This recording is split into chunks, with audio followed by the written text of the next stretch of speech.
every time it is mathematically better to take the strength 6 bolter gun because it doesn't change what you're wounding Marines on. It kills Marines, and I recognize it's a split profile, so they can choose, but I'm just saying it doesn't matter because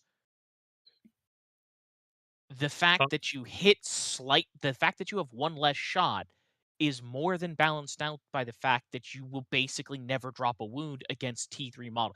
Like, think about how fine, you don't care about guardsmen? Fine. Think about how badly this fucks with sisters and Eldar.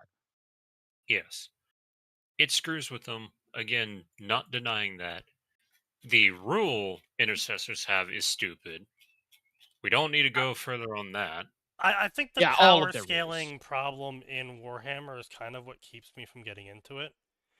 No, Because, and like, that's complete like on paper, Necrons should just be like, no, I win. But obviously, in a tabletop versus PvP game, you can't have a faction that is just, no, I win. Yeah. And so it's kind of just And like, okay, so now we have to make it so stats wise, somehow this faction that literally didn't decay. Like, you can use the excuse with the Eldari and the Dark Eldari that, oh well, their tech and their ability to use their tech decayed since their peak due to laziness, stagnation, their best and brightest dying, etc., etc. But the Necrons literally are waking up from being at their peak. yeah. And used to back in 5th edition and 7th edition and earlier, we had other stats that were introduced, like Mm, initiative. mm. The Necron stuff was initiative 1 and 2. We went last in every single thing Makes that we sense, yeah. wanted to do I because if we they were the wanted to stab you, slow, they went inexorable. last. Yeah. And we had some of the strongest weapons known to man and in the game, but we also had some of the weakest armor that was mitigated by, hey, we have a void shield or similar, Right. or It we have a strong gun platform, but it's not really durable. It has paper armor, yeah, paper well, I would say wound, whatever. the problem is it's just like an enshittification. It's enshittification kind of in reverse in that everything got better, which made everything suck more. The Yeah. problem is that Space Marines were way back when we started, back when Warhammer 40,000 still knew how the fuck to have fun and was, and I cannot stress this enough, satire. On the tabletop, Space Marines were John Average. They were They were the standard. they could outshoot an orc, but they couldn't outfight an orc. They could outstab regular humans, but they weren't faster than elves. Right. But they could take the punch from the elf and survive to hit back. Right. You couldn't outshoot the Tau, but you could just run up to those stupid little fucking gun users and punch them in the face. Right. That was the entire point of the Marine. And unfortunately, we then started getting 6 million. Someone coined the phrase, and I think it's a really good one, bolter porn novels, which I think is a really good description. And you have Space Alternatively, Marine Bolter Slop. Bolter Slop, yeah, right? And you have Space Marines killing hive tyrants with a combat knife, and all of that leads to this ultimate problem of Marines are now a power fantasy when before they were supposed to be the average guy. Except now they've gone and made guardsmen the average guys. And the problem with that is okay, so now a guardsman is your baseline. So therefore, the transhuman, genetically crafted badass has to be better than them. But you Right. can't do that. Not Because for the reasons point of was fluff. that Space Marines were the thing that was supposed to be keeping up with the orcs, keeping up with the elves, keeping up with you know, the Yeah. the Tyranids. Yeah, I would say because the big problem is Space Marines are your poster boys. And even Right. more than the fact that they are your poster boys, they are in some form, flavor, or fashion, whether it's spiky or not, whether it's codex compliant or not, Space Marines are like 55% of the fucking player base. So anything you Right. do to fuck with that stat line has a dramatically outsized impact on everything for everyone. Yeah, and it doesn't help that they went the Blizzard route of like during the era of Shadowlands. I can only talk about Shadowlands because that was the last expansion pack I played. But during the era of Shadowlands, every class had something like 130 abilities and something like 100 talents that needed to be Okay, balanced. wasn't Shadowlands the expansion just before they said, okay, guys, we gotta strip abilities out and we gotta deflate the No, that was numbers Mista because Pandaria, I believe. no, I thought they did it So, again though. so Yes, they've they done it did. twice. Yeah. Cataclysm was where they decided, hey, we got too much hedge after four effectively games. And then in Mist, they toned it down. Oh, Really and bad. I remember not playing yes. Mists specifically because we went from talent trees to the red button, the blue button, and the green button, and they all did the same thing. I would say Pandaria was its own problem, but yeah. Anyway, so Yes. Yeah. everybody had 135 abilities or Everyone had whatever. 135 abilities, and we had like what was it? It's like 15 classes now, so that's you have you have to balance 1,000 something abilities with every single patch, both on the PvP end and on the PvE end simultaneously, and they ended up taking out like 5 to 10 abilities for whether you were doing PvE or PvP. And so you ended up, sure, that cut down the number, but you're still needing to balance a crazy amount of abilities. And then on top of that, you have to balance out the fact that in PvP, shit's happening a lot different than happens in PvE. In PvE, the boss doesn't come to you and kick the shit out of you after you just fought the last boss. But that's what happens And in PvP. the boss doesn't Or go, hey, there's the healer, fuck him up. Yeah, exactly. And so you can have these like 5 minute cooldowns when you're in PvE, and you can have classes based around a very um highly optimized rotation for maximum damage. But if you're not able to do that in PvP and your class now does 1/10 of the DPS that it normally does in PvE, then people are gonna fucking throw a piss fit. And so now you have to balance the class for PvE. Oh, but wait, but by doing that, sorry, PvP. Oh, but now by doing that, your DPS went up by 10,000 in PvE because now there's less things you need to balance. So that means you have more uptime to do other things. It's like, oh, okay, yeah, and this is getting ridiculous because you got to balance so much shit. Because there was some insane fucking combos of like two disc priests together. Suddenly, one disc priest alone was perfectly tough to kill. Shouldn't have been that tough to kill, but they were tough to kill, but they were killable. But if you put two disc priests next to each other, then they were fucking unstoppable because whenever one person's cooldowns were up, the other person could use the abilities that were keeping them both up.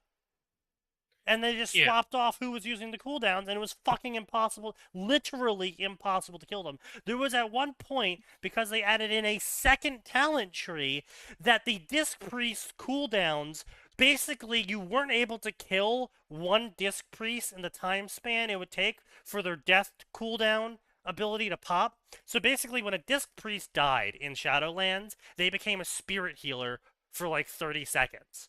But that was holy. holy, my bad. But the problem is the spirit healer had infinite mana, and so this when one holy priest died, they could just infinitely heal the other holy priest, and then the other holy priest would resurrect that holy priest, and when they died, they would just heal the other guy, and they would just keep trading off who dies to get their mana back and to resurrect again, and you just couldn't fucking kill them because you had to kill Hmm. both at the same time, but you couldn't do that with only one DPS. Yeah.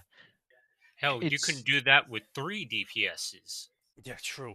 But so it was just completely ridiculous. It was insane. I understand why, but at the same time, though, it's just like I'm looking like Gray showed me a chart. We were talking about like tournament all of the fucking sub groups you can play in the tournament.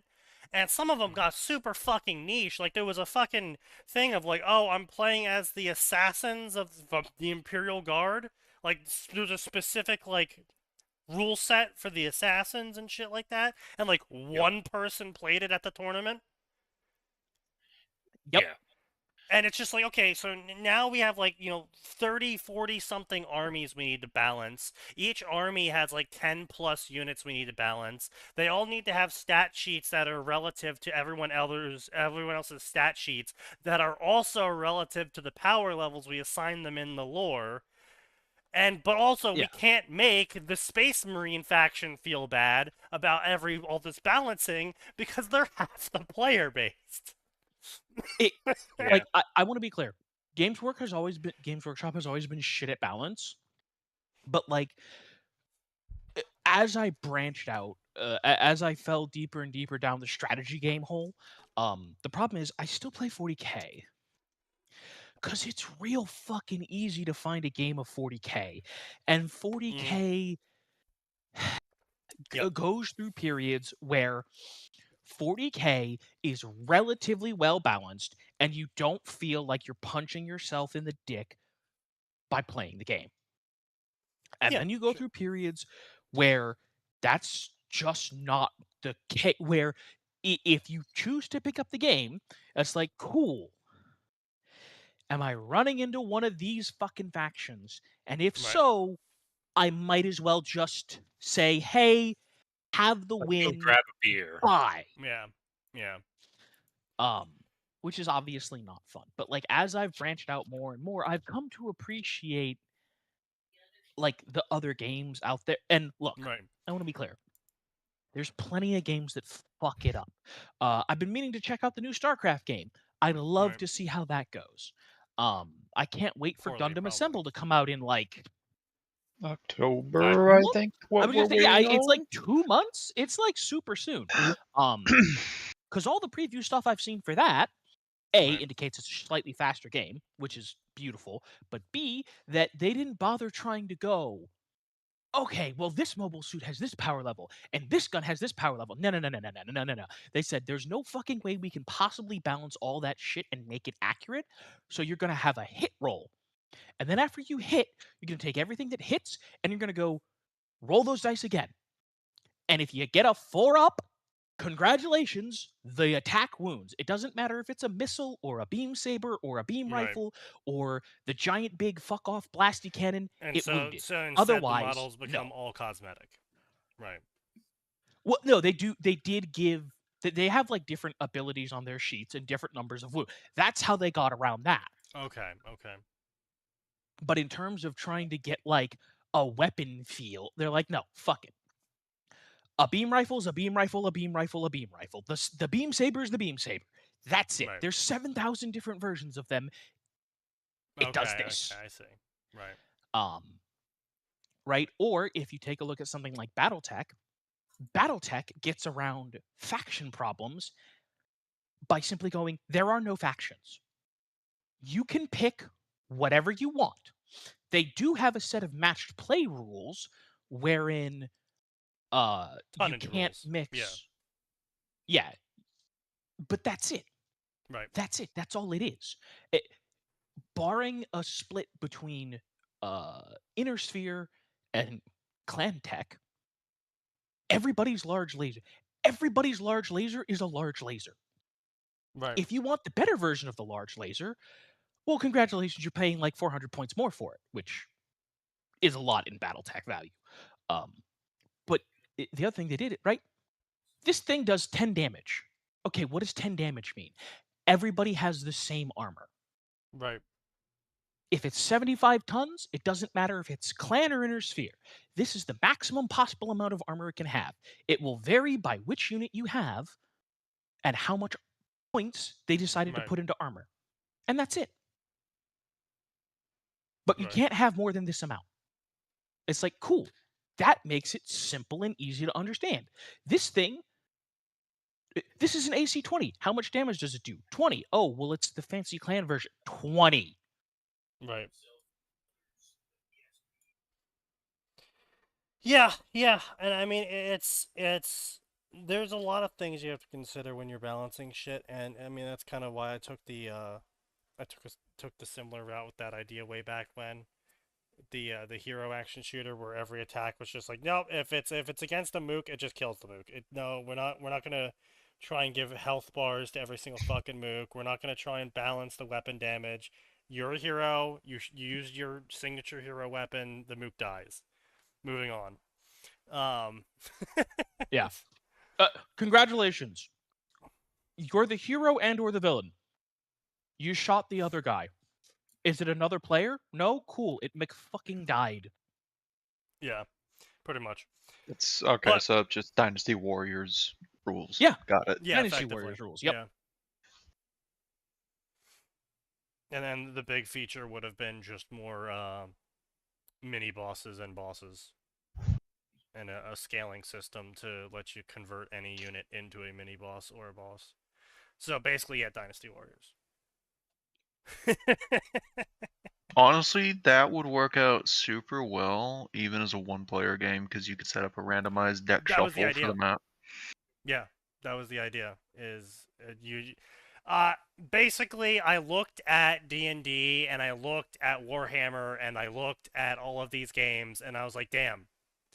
What if I wanted to play one of these games but I didn't have an hour plus to get dedicate to playing it? What if I had 20 minutes? What if me and the boys wanted to do it while drinking?" Right? D&D while drinking's fun, but you don't often remember what happened during the session, and you often make really stupid choices during the session. So unless it was a What do one you think? shot, And unfortunately, the note taker is actually the lightest weight, so he was the first to black out, right? pretty much usually, Oh, yeah. absolutely. I would say Yeah. the other problem with drunk D&D is that while it's really fun, how much fun you have, super edition and module dependent. Like, listen, I would never want to try and play Curse of Strahd while smashed. That could be really funny, but the campaign's done in like 5 sessions. Yeah, and that's the other problem is if the DM has to either be as drunk as you because it's a one shot, no one gives a shit. Sure, a Velociraptor shows up, roll for initiative, or the DM can't be drunk and has to run it very straight faced and serious, while everyone around him is drinking and being fucking retarded, and that's And just boy not fun. howdy, that's not going to work well. Yeah, so My like understanding is that the normal DM experience. I believe all the shorts on YouTube, though. No, yeah, no. unfortunately, The those people problem aren't is drunk. drunk people are worse. Like, Yeah. listen, there's a difference between my players are stupid and my players are drunk and stupid. Because, like, with a normal set of players, is it difficult to reason with them? Yes. Is it possible? Also, yes. Like, as an example, I remember we were in the middle of a Star Wars campaign and one of the characters was being super annoying, like an NPC. We were all just like, man, we really hate this NPC. We're just going to kill him. And the DM was like, okay, guys, I will not stop you from doing this. But please consider, and they flipped through like 6 pages. Please consider this is the main story. And we were like, fine, we won't kill him. But we are going to beat the shit out of him. Fair. And then the DM was like, okay, cool, you beat the shit out of him. I'm going to modify his attitude. We're going to that was a learning experience for this character. Boy. Indeed. But 13 classes and 27 races of abilities. Jesus Christ.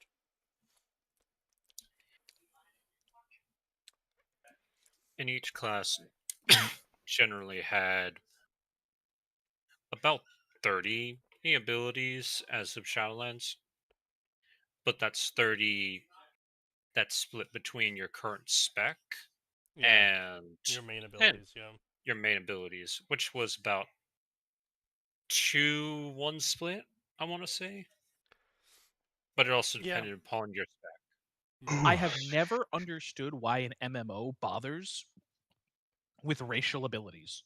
Literally, they have never been anything useful.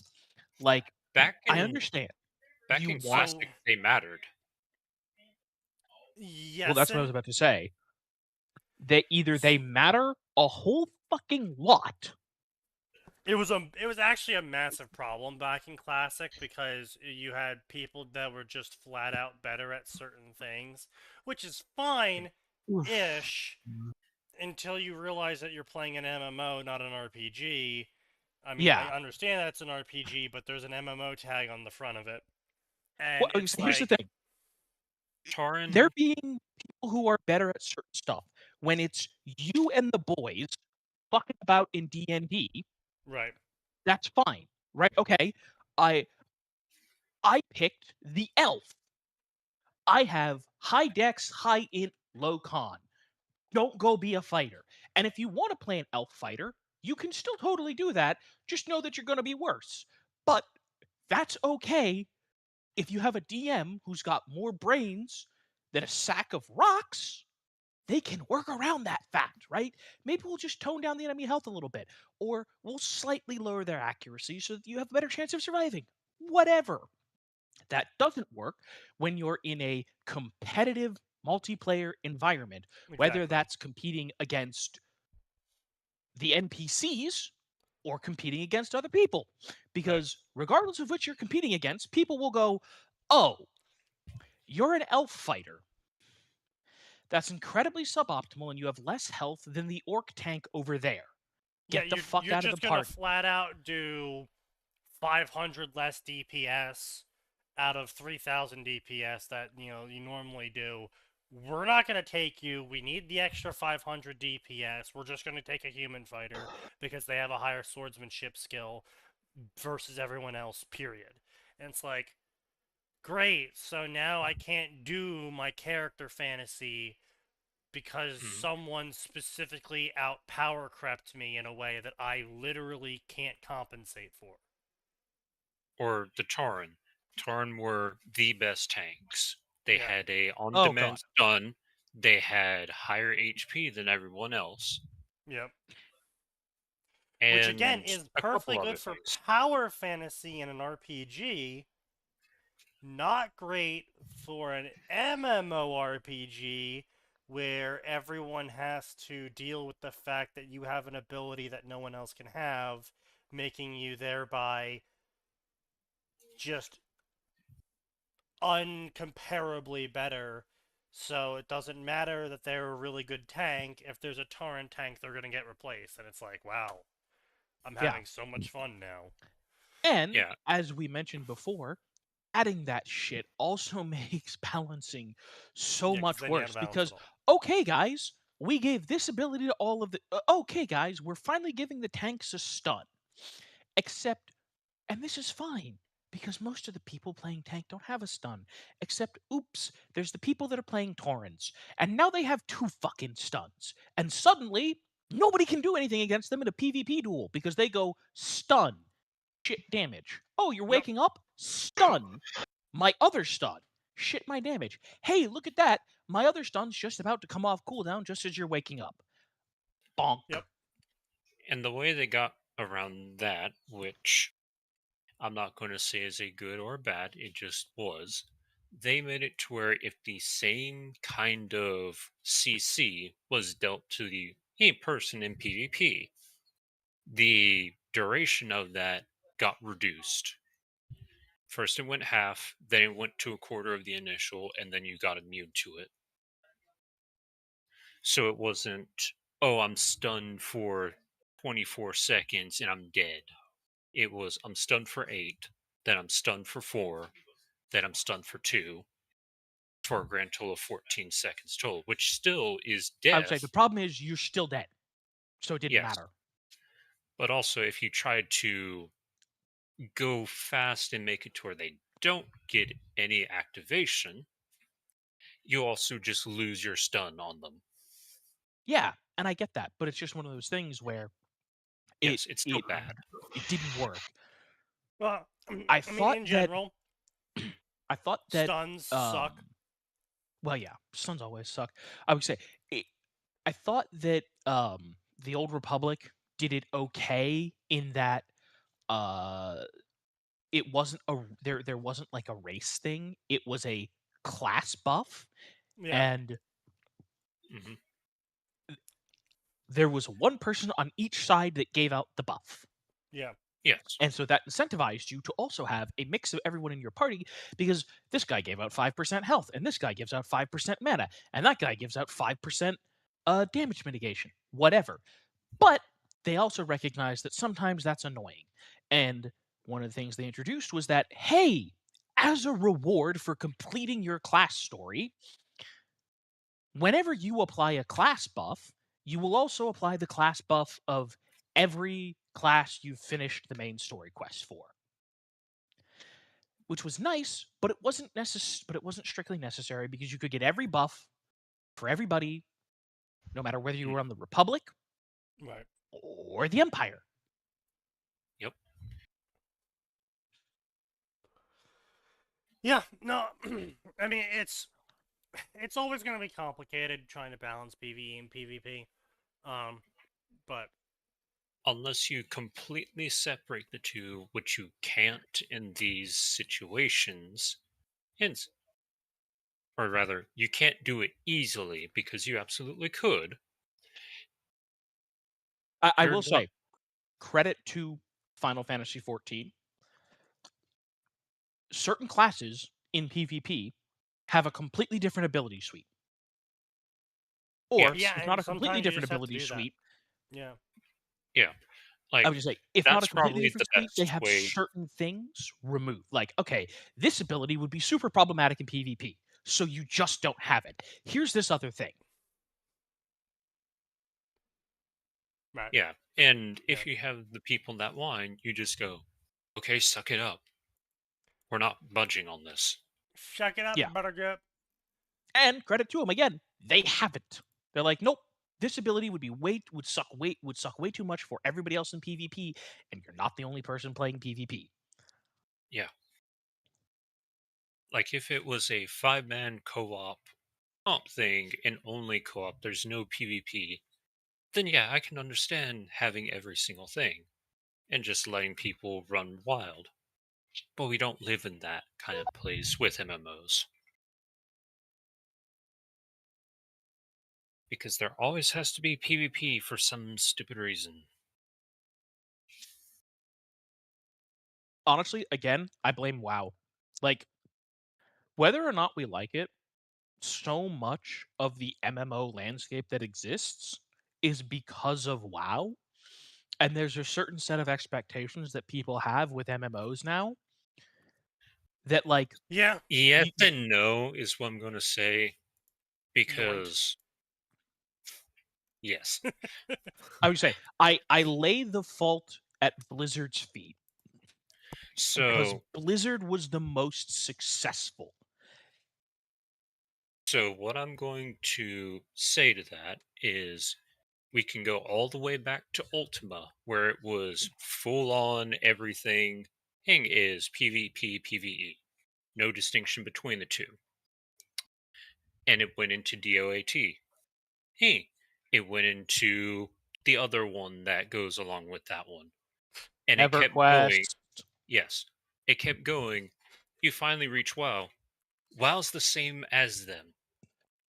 The only difference that we had in WoW was you now had an instance PvP, and you could swap to just being in PvE, or you could go to a server that was PvP. That was the only difference. I mean, that's the thing that a lot of people forget is that the fuck you mean they're making Crimson Desert V2? Huh? Please no. Hey, no, you've already made one. Stop. It's free You know for what? everyone who already bought Crimson Desert. That's Huh? why That's why Is Steam that just told me that Crimson Desert's on sale. That's why they just told that's me why that. I guess I'll they're go buy running a Crimson Desert. 30% sale. I Yeah. guess I'll go buy Crimson Desert. So basically, they were like, "Hey guys, we heard your complaints about the main story quests, so we just made a better game. Also, it's free for you." That literally just sounds like them. It does. Insane bastards. Like, I want to hate them for making one of the most microtransaction grubby MMOs I've played in a hot minute in Black Desert. But then you go and make a single player game, and you're like, "Hey guys, we saw that you guys found a trick to fly to the sky and and travel super fast. Instead of That's patching cool it, as we've made fuck. it." So we're just making that normal. Yeah. Instead of patching We're it, just making that into we're a making it a normal thing. dedicated animation. Hey guys, we saw a shitload of videos that you guys were making about the grapple system, so we just decided to add more grapple moves and to make it a totally viable combat system now. It's like, oh, Yeah. hey guys, we saw we a saw video you that a were bunch like of you having a wanted lot to of fun pet with pets, cats. so more things are pets now. It's like, oh, The army of pets. the studio that Yeah. made Genshin Impact decided the next best investment is making an Elder Ring clone. Oh, Oh, is yeah. okay. What's that one It's called? not Oh okay. shit! It's What? not Crimson Desert 2. It's Crimson Desert Enhanced. Yeah, well, yeah, I didn't say 2. I said V2. Notice Fall is the name. Notice Fall. Right. Yeah, I saw that. Yeah. Yeah, I saw that. I don't know how to feel about it. What the fuck? I mean, they have a lot of fucking money, and they do get better at making video games with every video game they're making. And they do react fairly well to the community's complaints. I mean, look at ZZZ. People bitched that the TV system sucked, and they're like, okay, we're gonna try and improve it. People still bitched about the TV system. And they're like, all right, you know what? We're just gonna remove it. Is that okay with everyone? And everyone's like, wow, shit, holy crap, massive improvement, thank you. And they're like, oh, okay, we're just gonna keep it out then. You can still do it if you want, but it's optional now. It's like, oh, that was a major part of ZZZ, and you just removed it because people were unhappy with it. That's crazy. I mean, I think it probably did cut their player base by an easy 15 to 20%. Oh, I'm Easily. sure it did, and I'm sure that was a definite supporting of it. But I mean, there's plenty of shit that they have changed and modified, or even kept the same over time with ZZZ, especially. Genshin Impact less so. Where it was like, oh, well, the players wanted more of this, or the players wanted less of this, so we're gonna do that. Yeah, that sounds good. Yeah. Hopefully, maybe when I hit 40, we'll finally be back in an era of video game companies that make video games for video gamers, and not video game companies that make video games for women who don't play it. Yeah, I mean, we have indie studios doing that, so I think we're fine for now. Yes, but no. I mean, like, look. Sneaky, How to Fish is just made for people to boot up and play. Yes. There's no appeal to anything there. It's an indie game made for the sake of being fun. No, I'm saying yes, but no, because it's like, indie games are great at niche. Fantastic at niche.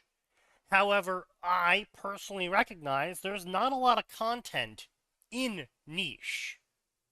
Unless you are autistic about that niche. Like, for example, Paradox. I enjoy Paradox games.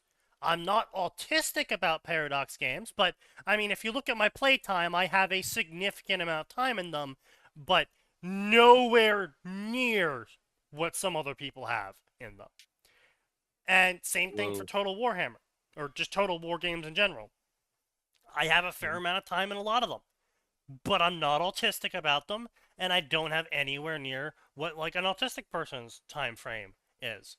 and that's so on and so on. And I enjoy a large swath of games, but I can't play Hollow Knight, for example. Right? I'm just too dog shit to play Hollow Knight. Can't do it. Yeah. I looked at Hollow Um, Knight. I might be able to beat it if I threw myself at it and I kept grinding. But you know what? I'm a fucking old man, relatively speaking. I Yeah. am 32 years old. I am aging out of my prime. Games that I used to be able to play, I cannot. Headshot flicks that I used to be able to get, Yeah.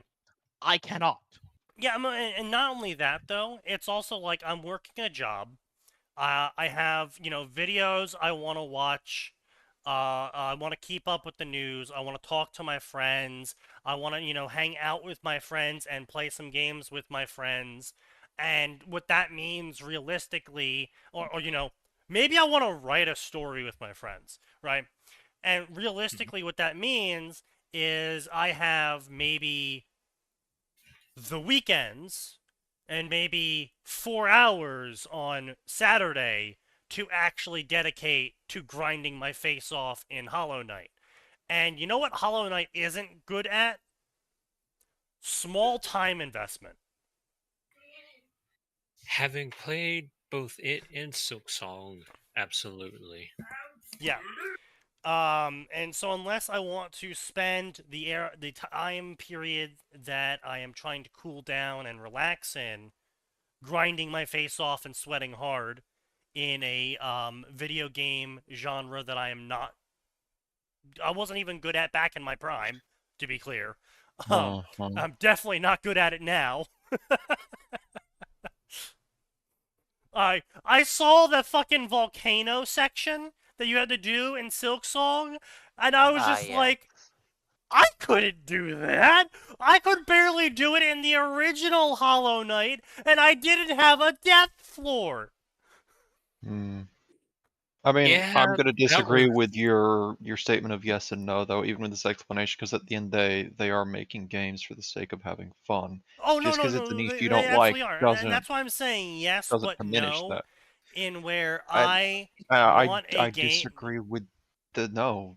No. The reason I'm disagreeing is like what you're describing is the but no. I would describe as the sports bros, the FIFA bros, the NFL bros. Like That's what. Yes. they're the ones. Yes, that's what I'm saying. I want the big budget company is going to produce a game of, lower common denominator skill level that is. Shut the fuck up, Killionaire. Oh no, you're hitting your 30s. Sorry, Sneaky, continue. And it will happen to you too.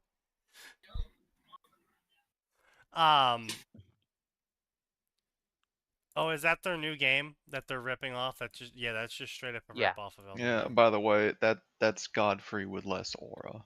Is that first one? Yeah, I mean, look, that's fucking Millennia with less aura. I'm sorry, but there's no aura there. Yeah, I look at the one on the right. I look at the one on the right. I'm like, nope.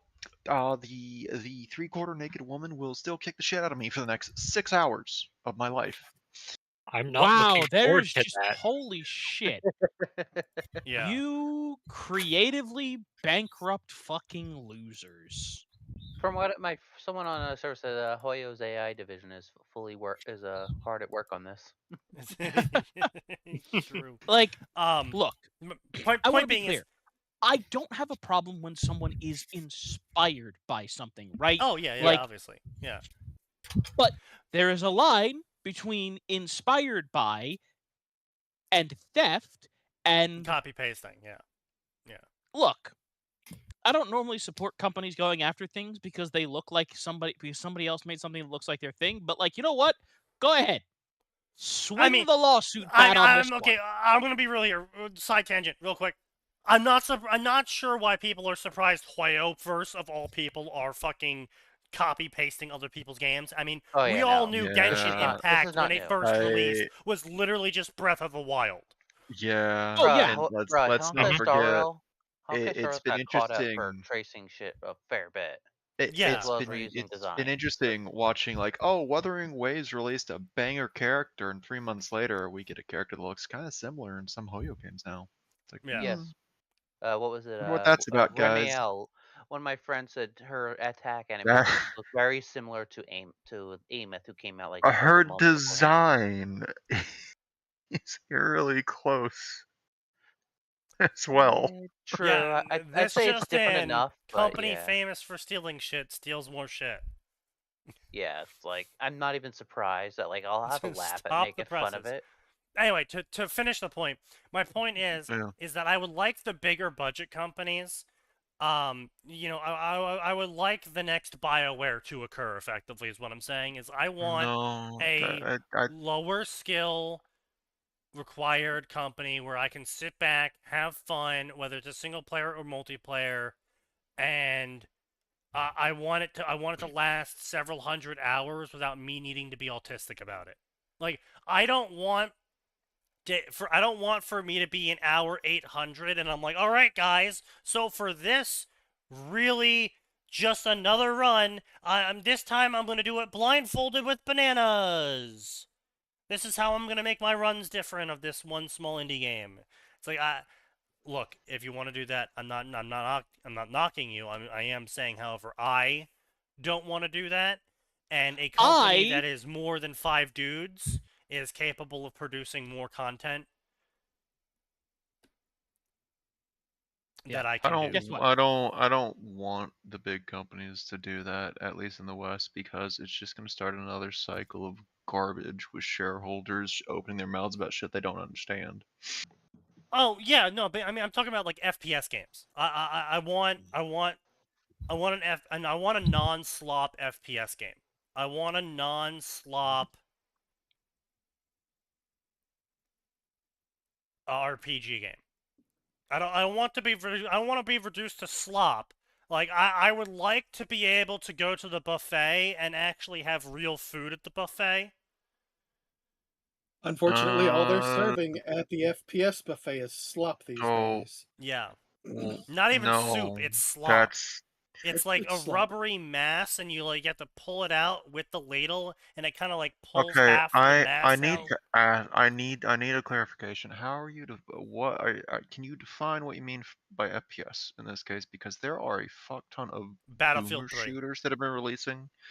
Okay, so you want more of the Xbox Online heyday, COD Yeah. and, Yes. and Battlefield. Halo 2. Halo. Okay. Battlefield Halo, 3. Yeah, we haven't been having a lot of that style of FPS for a while. Because Yeah. as far as FPS boomer shooters been going and Doom inspired, those been cranking out a good But yeah, chunk but the of stuff problem is lately. that the Doom-inspired games aren't even fucking inspired by Doom anymore. I'm sorry, 2016 was the best Doom-inspired game. They're all Souls-like, and they're all samey.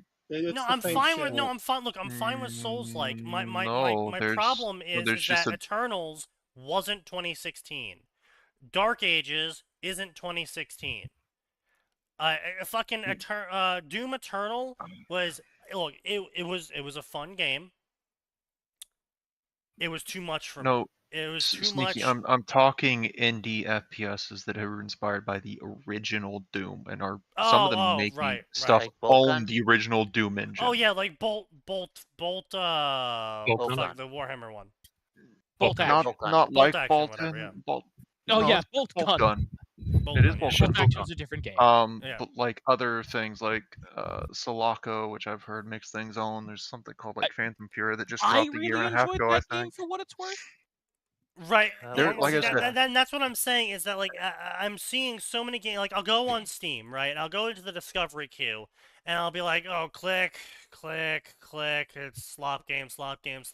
Okay, here we go. Oh, this looks interesting. I like this trailer, and I look at the reviews, and the reviews are like mixed. I'm like, oh god, why is it mixed? Okay, maybe it's salvageable, maybe it's something I don't care about, right? And I go into the reviews, and the reviews are like, dev has abandoned game, not updated for 3 years, many bugs, a menu system doesn't work. And I'm just like, my favorites. I mean, I'm not denying it's difficult to find stuff, especially when like Steam. Because I told Steam I'm fine with NSFW stuff popping up from time to It's time. just porn. Yeah, I had to turn that Sometimes back off. like I'm like, all right, let's go look at what's popular new releases, and a Porn. third of this is just Porn. porn that released today. It's all porn. Yeah. And all the porn is AI slop now. Yeah. But also, I will say, though, what brought this all on is, Gray, was I right or was I right? For what? Crimson Desert.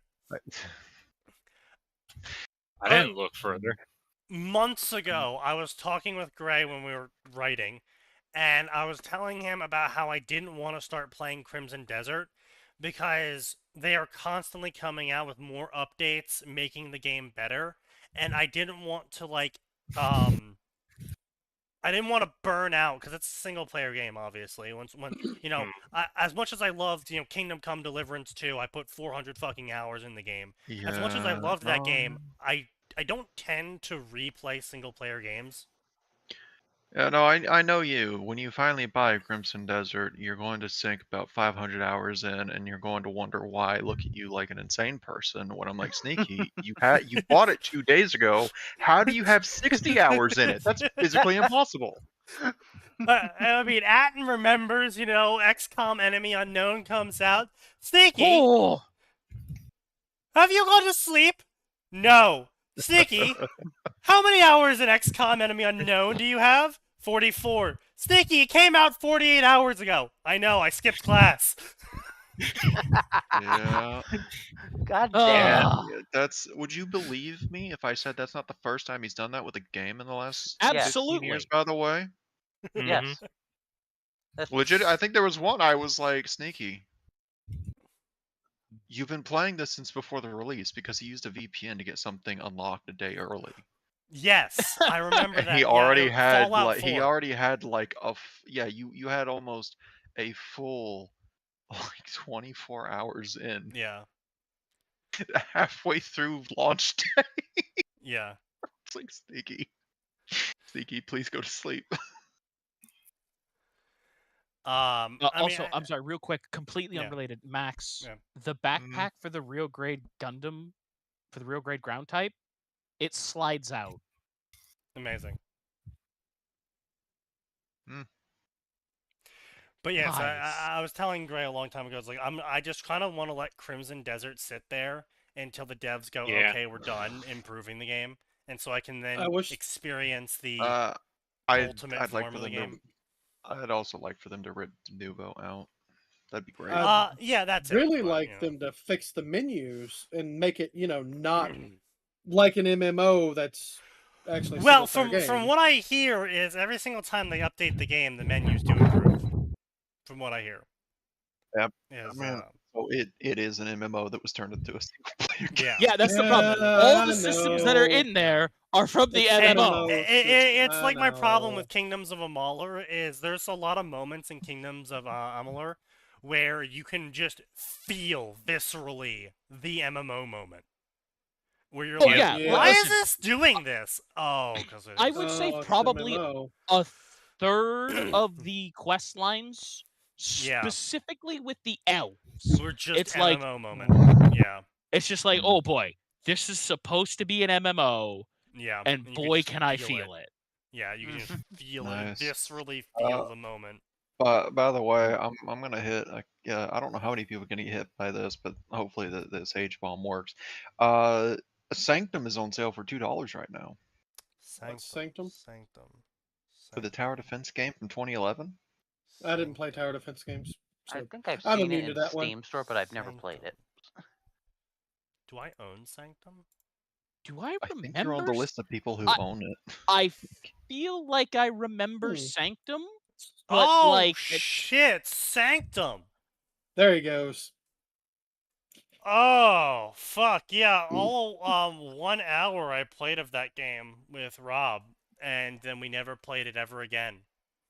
From my understanding, the best thing about Sanctum is this banner. Yes. Oh yeah, that game. Okay, yeah, no, I do remember. I liked the game.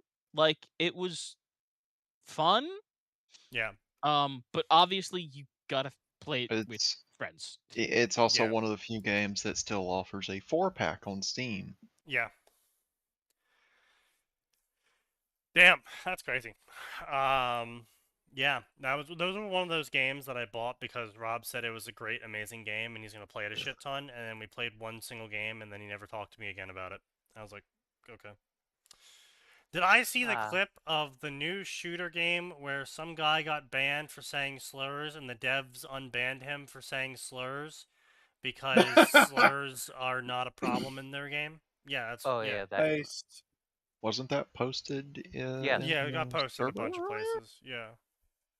I think it got pretty sure I posted in the posted. server, yeah. Based I devs. think I posted it here. Yeah, you did. This morning, actually.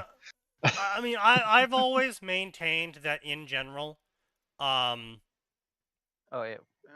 games shouldn't be censoring speech unless it's, required by law.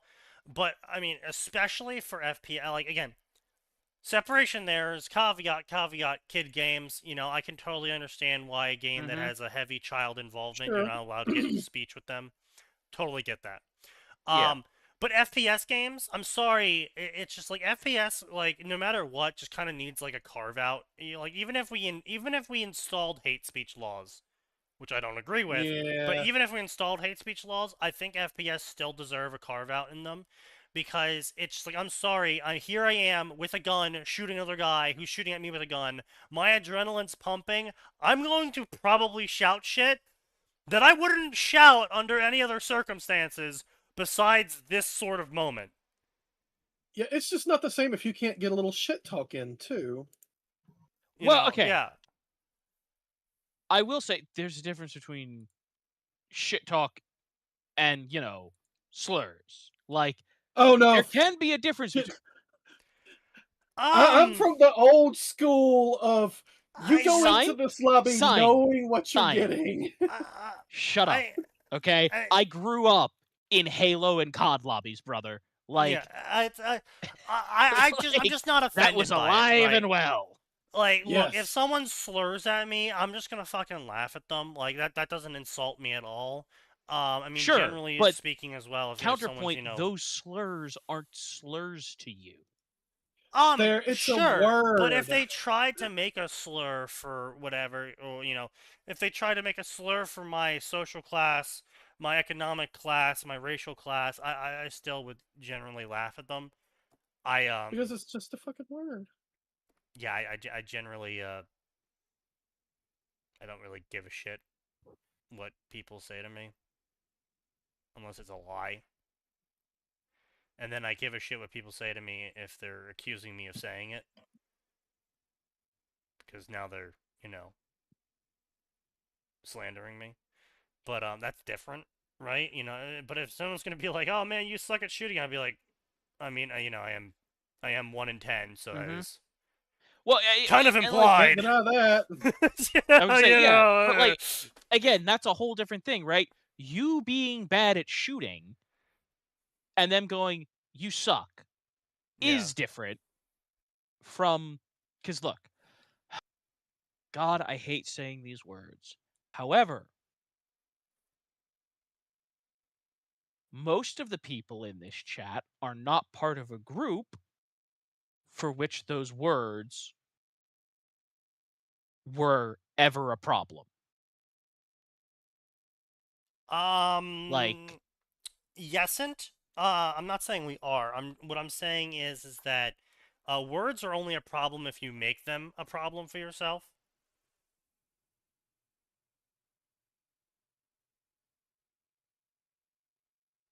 Especially in the year 2026. We're not exactly stoning people to death here in America unless you're in Dearborn, Michigan, for being of certain demographics.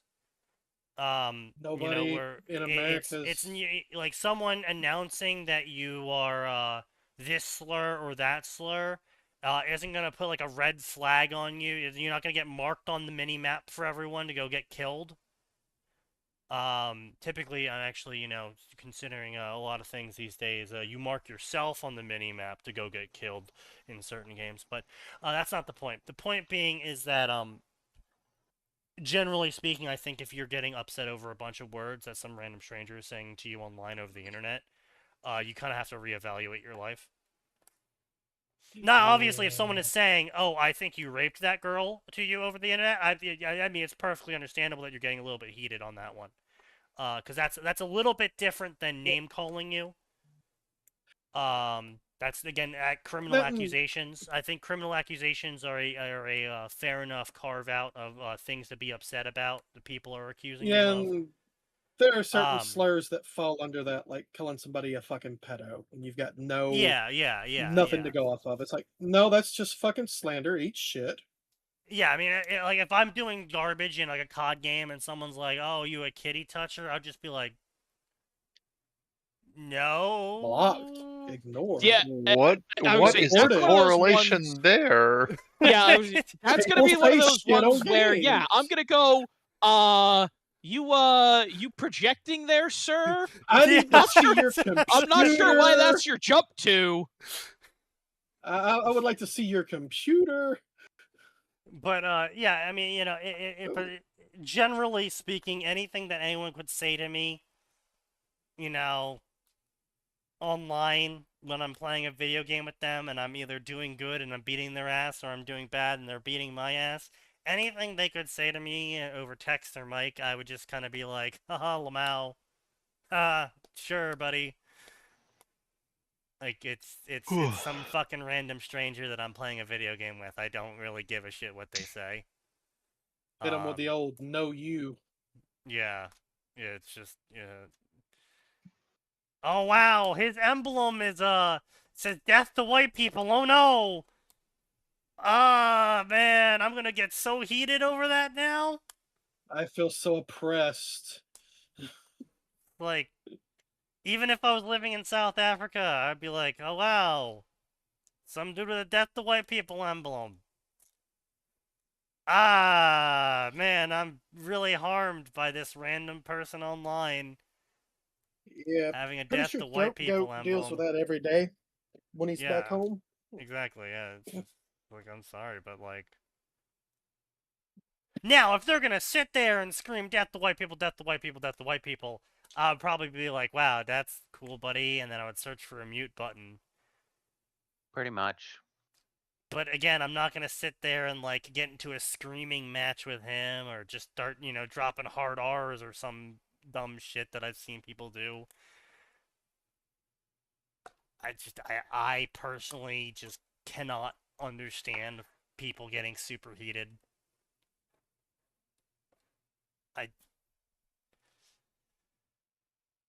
Now, I will engage in shit talking because I think it's hilarious, and I provoking them further, I would absolutely do if I feel in the mood, and I did that a lot back in the day, as Max remembers.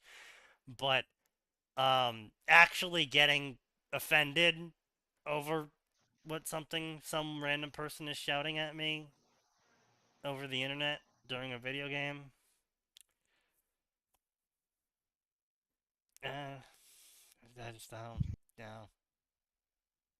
But again, like I said, get thicker skin. Point being, is in FPS games or generally any game where your adrenaline really gets pumping and you're kind of just saying words first and then thinking about them later.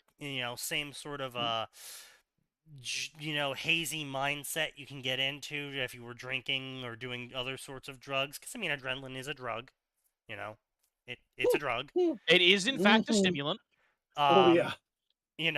So the fact that you can get banned off of a game because of words you said, especially a game where that drug is being a selling point of their game, the high octane first person shooter action. Especially in a high octane first person shooter that is likely rated at the youngest teen, but more often than not is rated M. Yeah. Yeah. And they explicitly have a warning on most of those saying we do not guarantee the content of the multiplayer experience, blah blah Yeah. blah. You can't hold us responsible for somebody calling you names. Yeah, we literally can't stop someone for calling you a name online that you might not like, so, you know. So Yeah, get fuck over it. I remember that being on the back of boxes, and it's like, oh, this is pretty reasonable for covering their asses on the legal front. It's much easier to understand than a fucking EULA, which is actually not Yeah. enforceable. Oh boy. What the fuck? What are you looking at?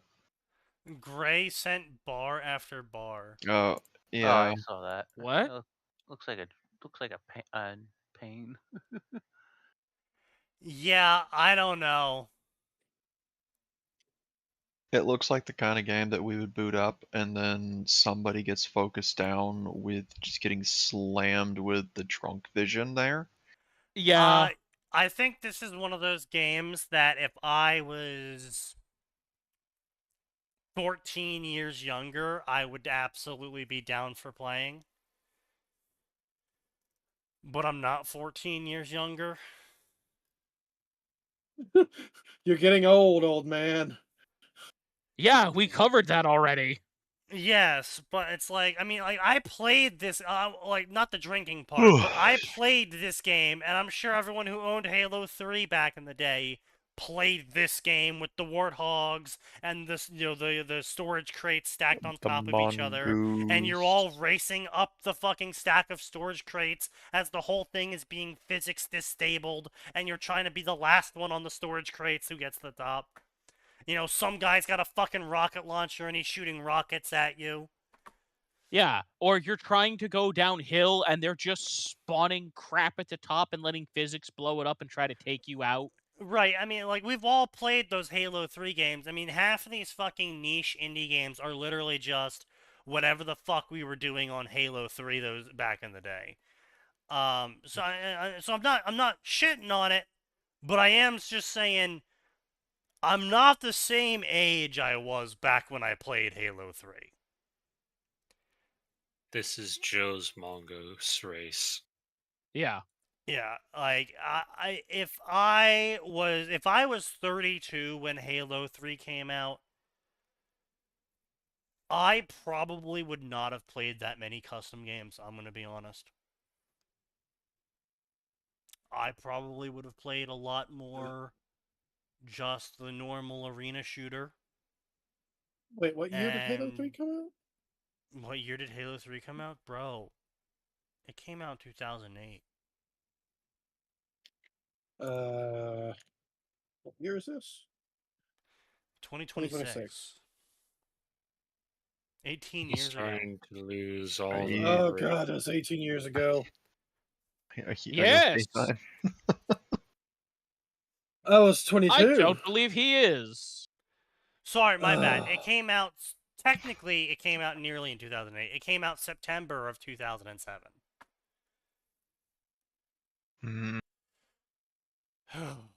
Those were good days. Those were good days.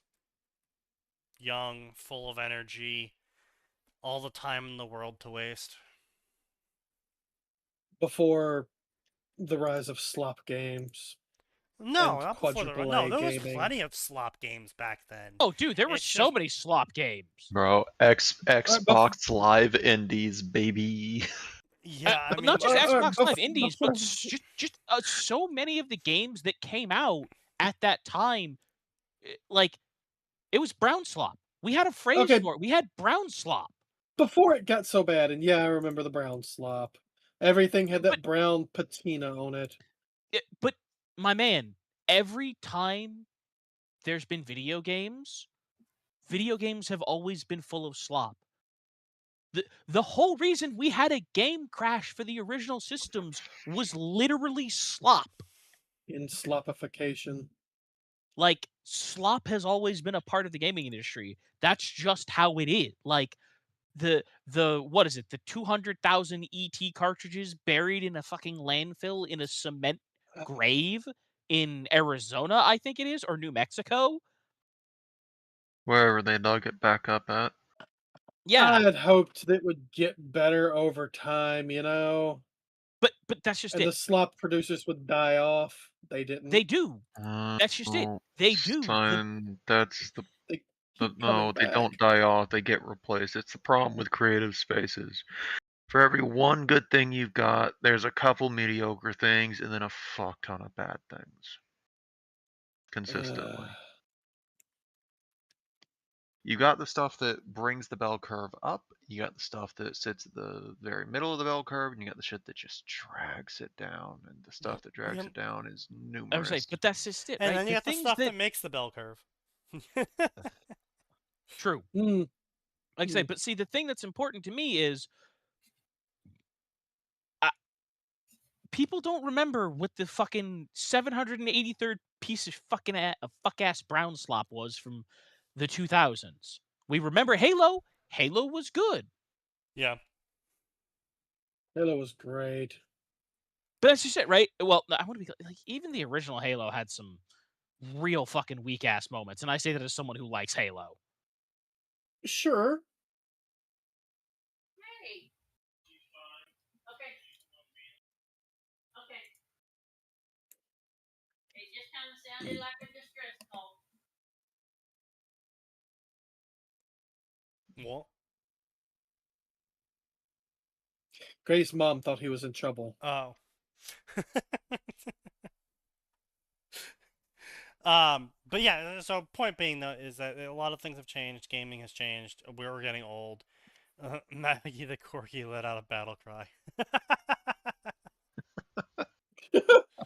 Oh, Okay. That sounds cute. It is. Corgis are adorable. Oh yeah, absolutely. But Yeah, there has always been slop. There will always be slop. Yeah. You can you can ignore it, but you never really get away from it. Speaking of, Oh boy. there is a fan fiction story that I wanted to talk about. Oh, well, before we move to fan fiction, X Cancel has officially been hit with a cease and desist now. X what now? Who? What? X Cancel. It was commonly used for bypassing Twitter for people who didn't want Oh, to either make an yeah, account or that. use an account. Oh So, yeah. They've been hit with a cease and desist as of yesterday. This is not going to make me log into Twitter or make another account. I'm just going to ignore anything that comes from there now unless someone properly embeds it with FixVX or VX Twitter or whatever. What? And I'm sure those Was the that one of- embeds will soon be hit as well. I was about to ask if that was one of the embed ones. No. No, it was literally just a way to actually use Twitter without logging in. That's what it was. Which You don't get hit. apparently they weren't a fan of. Yeah, Well- they really want you to. Of course not, because Elon Musk doesn't actually believe in like Oh yeah, complete no, he's a free fucking speech and whatnot. shit Like, ass. if he truly believed that, he wouldn't have Twitter enforced with a strict login system to look at people's profiles and tweets and media outside of the NSFW stuff. Yes, the point of the whole that's nothing to do with speech. It has everything to do with the fucking interactive units. Whatever Monetization? the yeah, Yeah. basically. Oh, it has everything to do yeah. with interactive units. He I'm needs to collect the aware. data on as many people as possible, and not so much their personal data, but just he needs their clicks as proof of yes, we're getting 9,000 clicks on this with 9,000 profiles. Because a major problem, obviously, he hasn't gotten rid of the bot issue, and that's pretty much never going to be a thing. But the more you can do, and the more you can make it irritating for a non-account to interact with your website, the more accurate you're able to make the statistics of your website, and therefore the better you can sell that website's effectiveness at turning clicks into views for an ad, which means you can get more money out of the ad company. So I totally get it. He's trying to turn a profit on Twitter.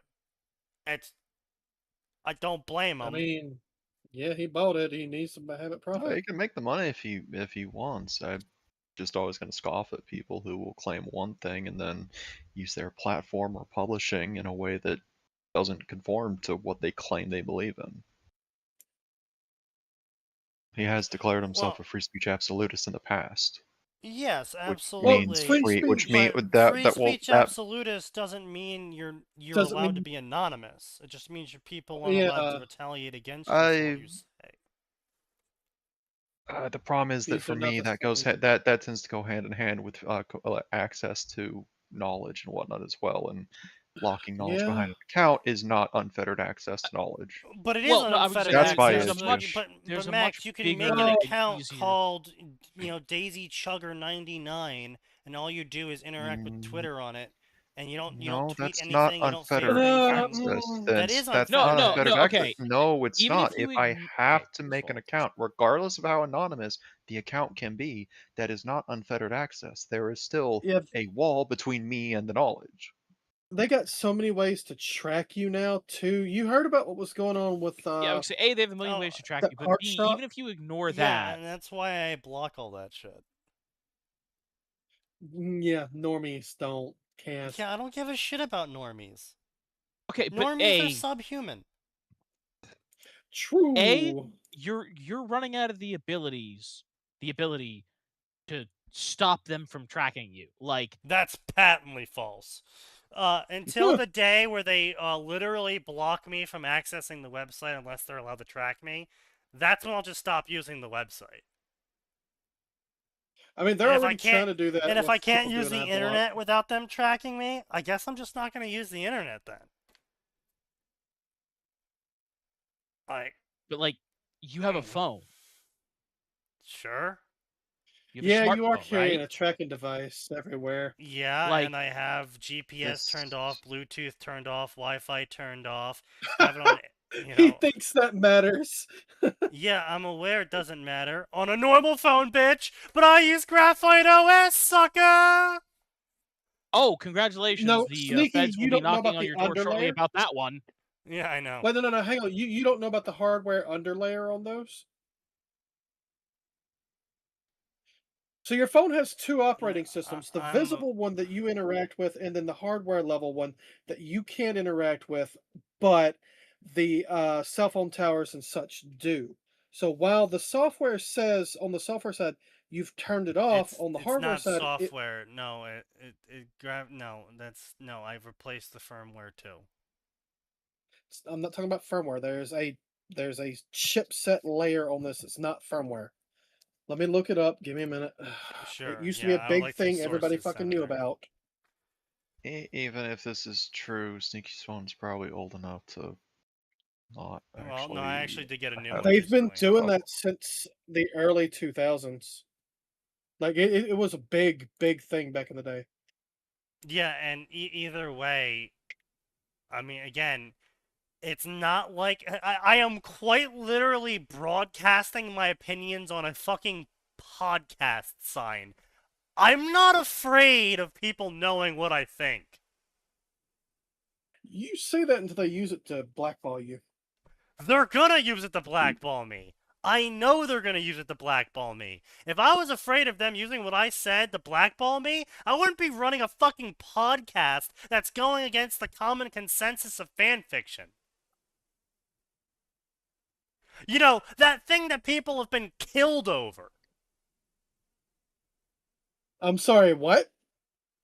You're not aware?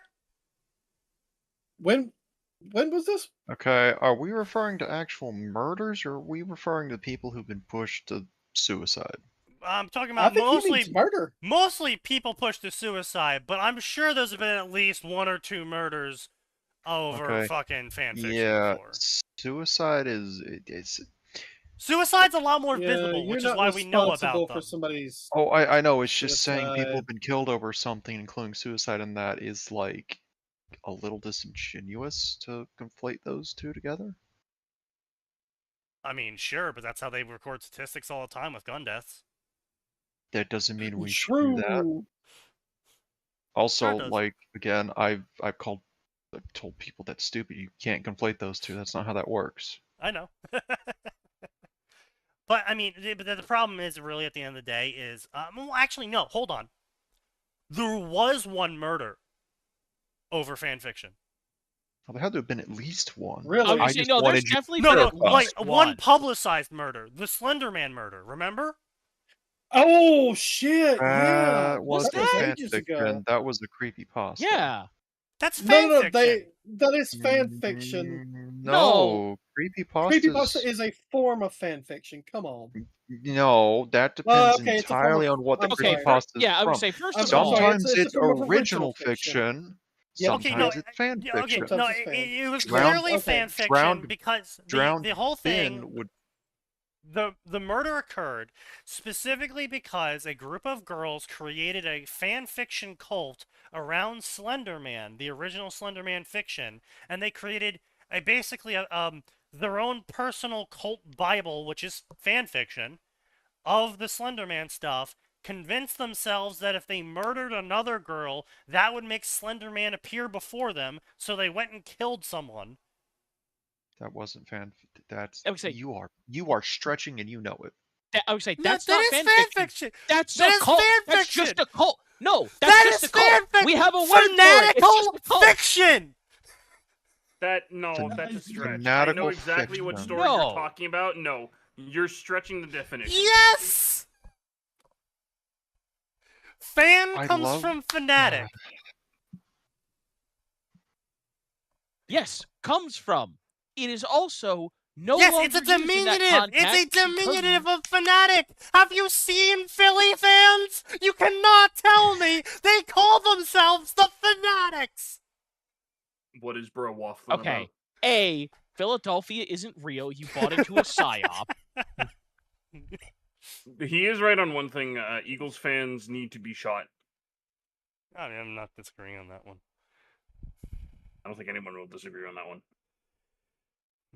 But point being is that fan comes from fanatic because you have to have a certain level of obsession with a story to start creating stories about a story. You just do.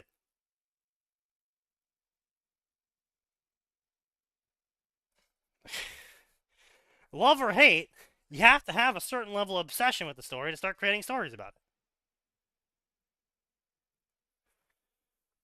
I mean, look at look at the last time we brought up Ruby and seriously talked about Ruby. We ended up spending until 4 in the morning on the podcast. The podcast was 9 hours long.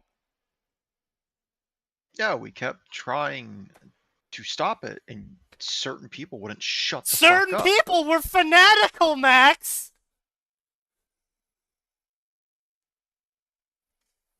Alright, bro. Anyway, They know how to push Um, Sneaky's buttons and make him keep going. Oh Yeah, I wow! know, and that's why I Sign started actually threatening produced 1 a week. fucking That's- link. It's also why I started threatening Yes. 1 week bans when people kept trying to push the podcast longer and longer beyond what was reasonable in the last 3 years. Run the Fair. small every so manages everything related to radio. Mhm. Okay. All the network stuff that's on a secondary. The operating separate- system is stored in the firmware. So if you replace the firmware, it gets rid of the secondary operating system. Literally Okay. just posted a link that proved me right. Yes, you did. Standing maneuver sign. Because I'm That's sitting here fucked listening, and up. it's like I can't disagree with this because I don't know Uh, enough. But I have tried flashing firmware, and I know that flashing firmware on modern phones in the last 8 years is getting exceedingly difficult. Yes, they are. Yes. I will say that they are Intentionally. locking it down extremely hard, and they're doing all sorts of nonsense shit of stuff like CPU locking the CPU down if it doesn't receive a certain special handshake from the firmware. Yeah, it's Yeah. retarded. Again, it's. I think we were talking about this last night. At some point. Probably. where the big corpos are trying to push the surveillance state, trying to really get cyberpunk going. It's like Yeah. you guys are not smart enough to keep it running or to do it Yeah. correctly. Well, see, that's the other thing, right? They're ambitious enough to get it going. They're not smart enough to keep it going. Well, that's actually the other problem. I don't think I brought this up last night. Is the other problem with getting the cyberpunk security state going, and where everything is the dystopic monitoring of everyone, is that all of these politicians are both corrupt and stupid, and so the problem is they Yeah. would all immediately gain compromat on each other at levels that, obviously every politician has some level of compromat on each other generally in America. I would say at this point. I very much do not believe that there is a single politician that doesn't have some level of compromat on them. Even Trump. I mean, I'm local sure politicians, maybe. No, local politicians are the worst of the bunch. Trump has been a rich businessman for a few decades. Someone has something on Somebody's him. got something on him, but Oh no, no, I mean, there's if a you get lot a more than new something local on him. politician, Yeah, I'm sure he's got. What I think when it comes to Trump, right? I don't think he has something like fucked children as compromat on him. no. I think he's probably over the years had a type, as we can all see, and when he was not married, possibly when he was married with some of them, he kept going to that type, and there was certain girls that probably have been paid off to not talk about it. I don't, like I said, I don't think the compromat on Trump is like the compromat is not equivalent to the compromat on anyone in the Democratic Party. No. I mean, yeah, they made him star in Home Alone 2. They've got to have something. And I'm talking about just on a moral level. I'm sure on like an ethical level of like, I'm probably sure.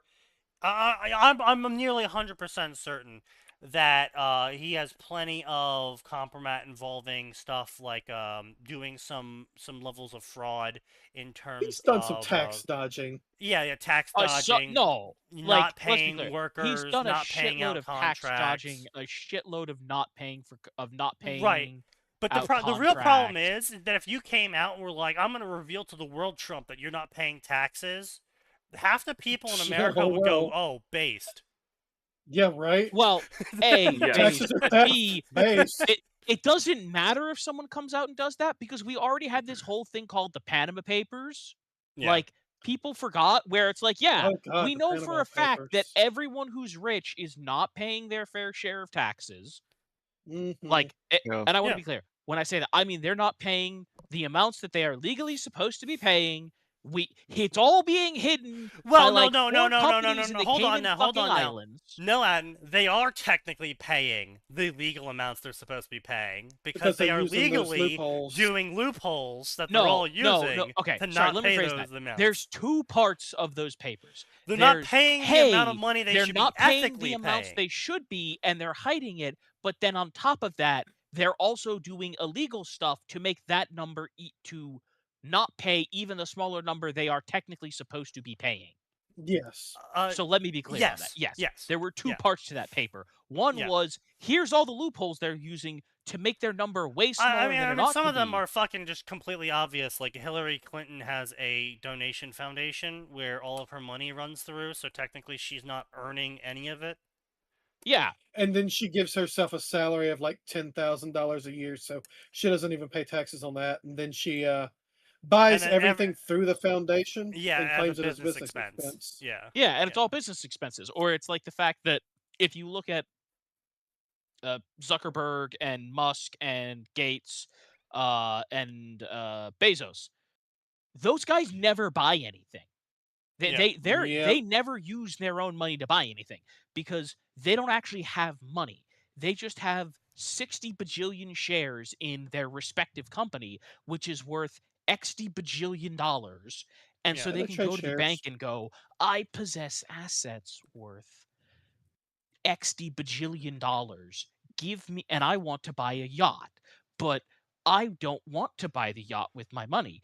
Give me a loan, give me a super low interest Yep. loan, because you can clearly Yep. see that I am Bill Gates, and obviously regardless of what size loan I take out from you, I could buy Australia, so obviously I'll be able to cover my debt.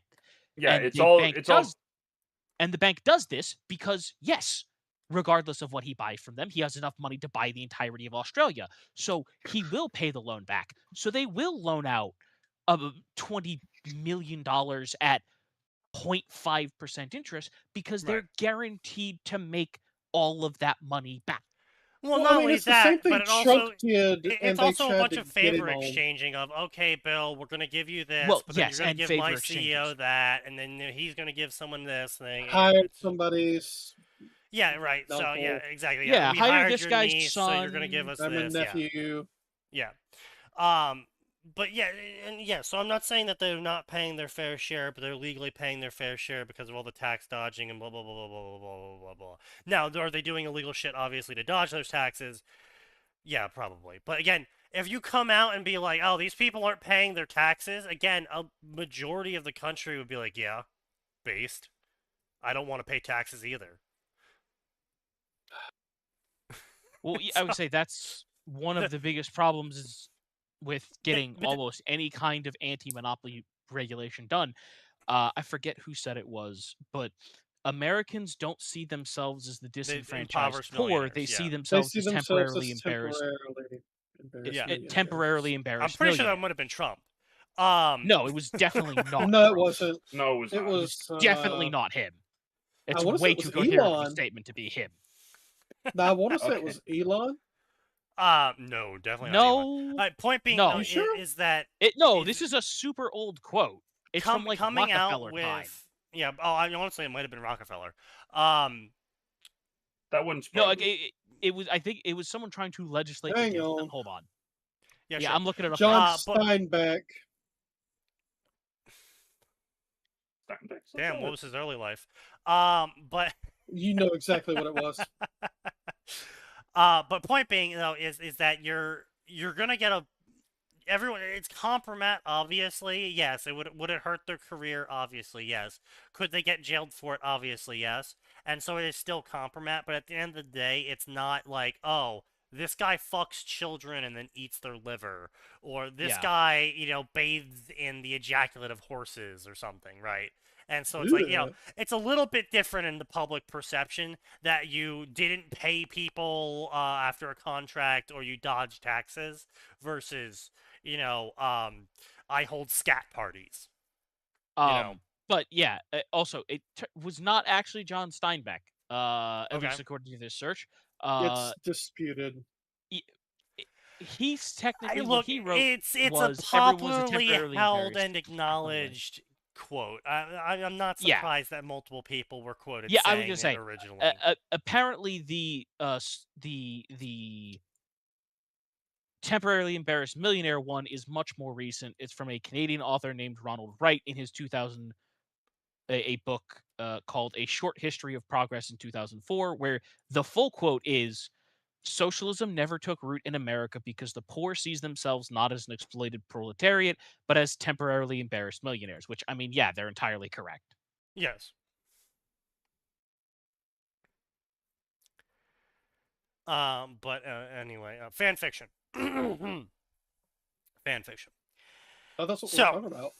The fan fiction story that I wanted to talk about was a story that I described last night as aggressively mid. A story that you want to like, but no matter what happens in the story, you simply can't enjoy. A story that is technically correct in its grammar, and yet at the same time, you can't help but feel like they're doing something wrong. This story is called Roll the Bones. Now, why I'm bringing it up is I actually had dropped it a while back. I don't know if I brought this up before. No, I at least did not post about it before, so I'll post it here. Let me go grab the link. Roll the Bones. It is a World of Warcraft chaos gotcha story. Featuring a self-insert isekai at the time period of classic WoW. It is not a video game story, to be clear. They do not get video game stats. They do not have video game events. It is a what-if novelization of the events of World of Warcraft, effectively. Ah. Oh boy. What do I mean by this? I mean, adventurers exist, but they are not like the adventuring party and the only people that go out and do fighting. I mean, they just happen to be a group of people that want to earn money, and so they go out and do whatever people pay them for. Right. And every adventurer is not some level 80 badass who has all killed Onyxia. Some adventurers are actually pretty mediocre level 10 forevers who are, you know, just like going out and picking herbs. Right.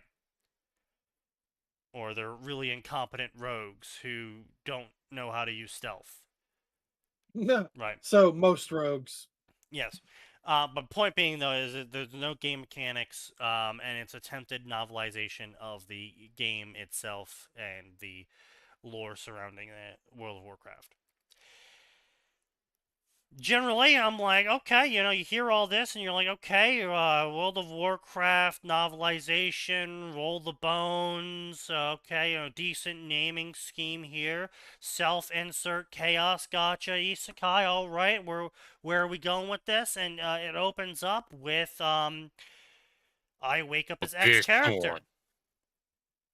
I wake up as X character, and you're like, okay, well, what character do they wake up as, Sneaky? This piece of shit.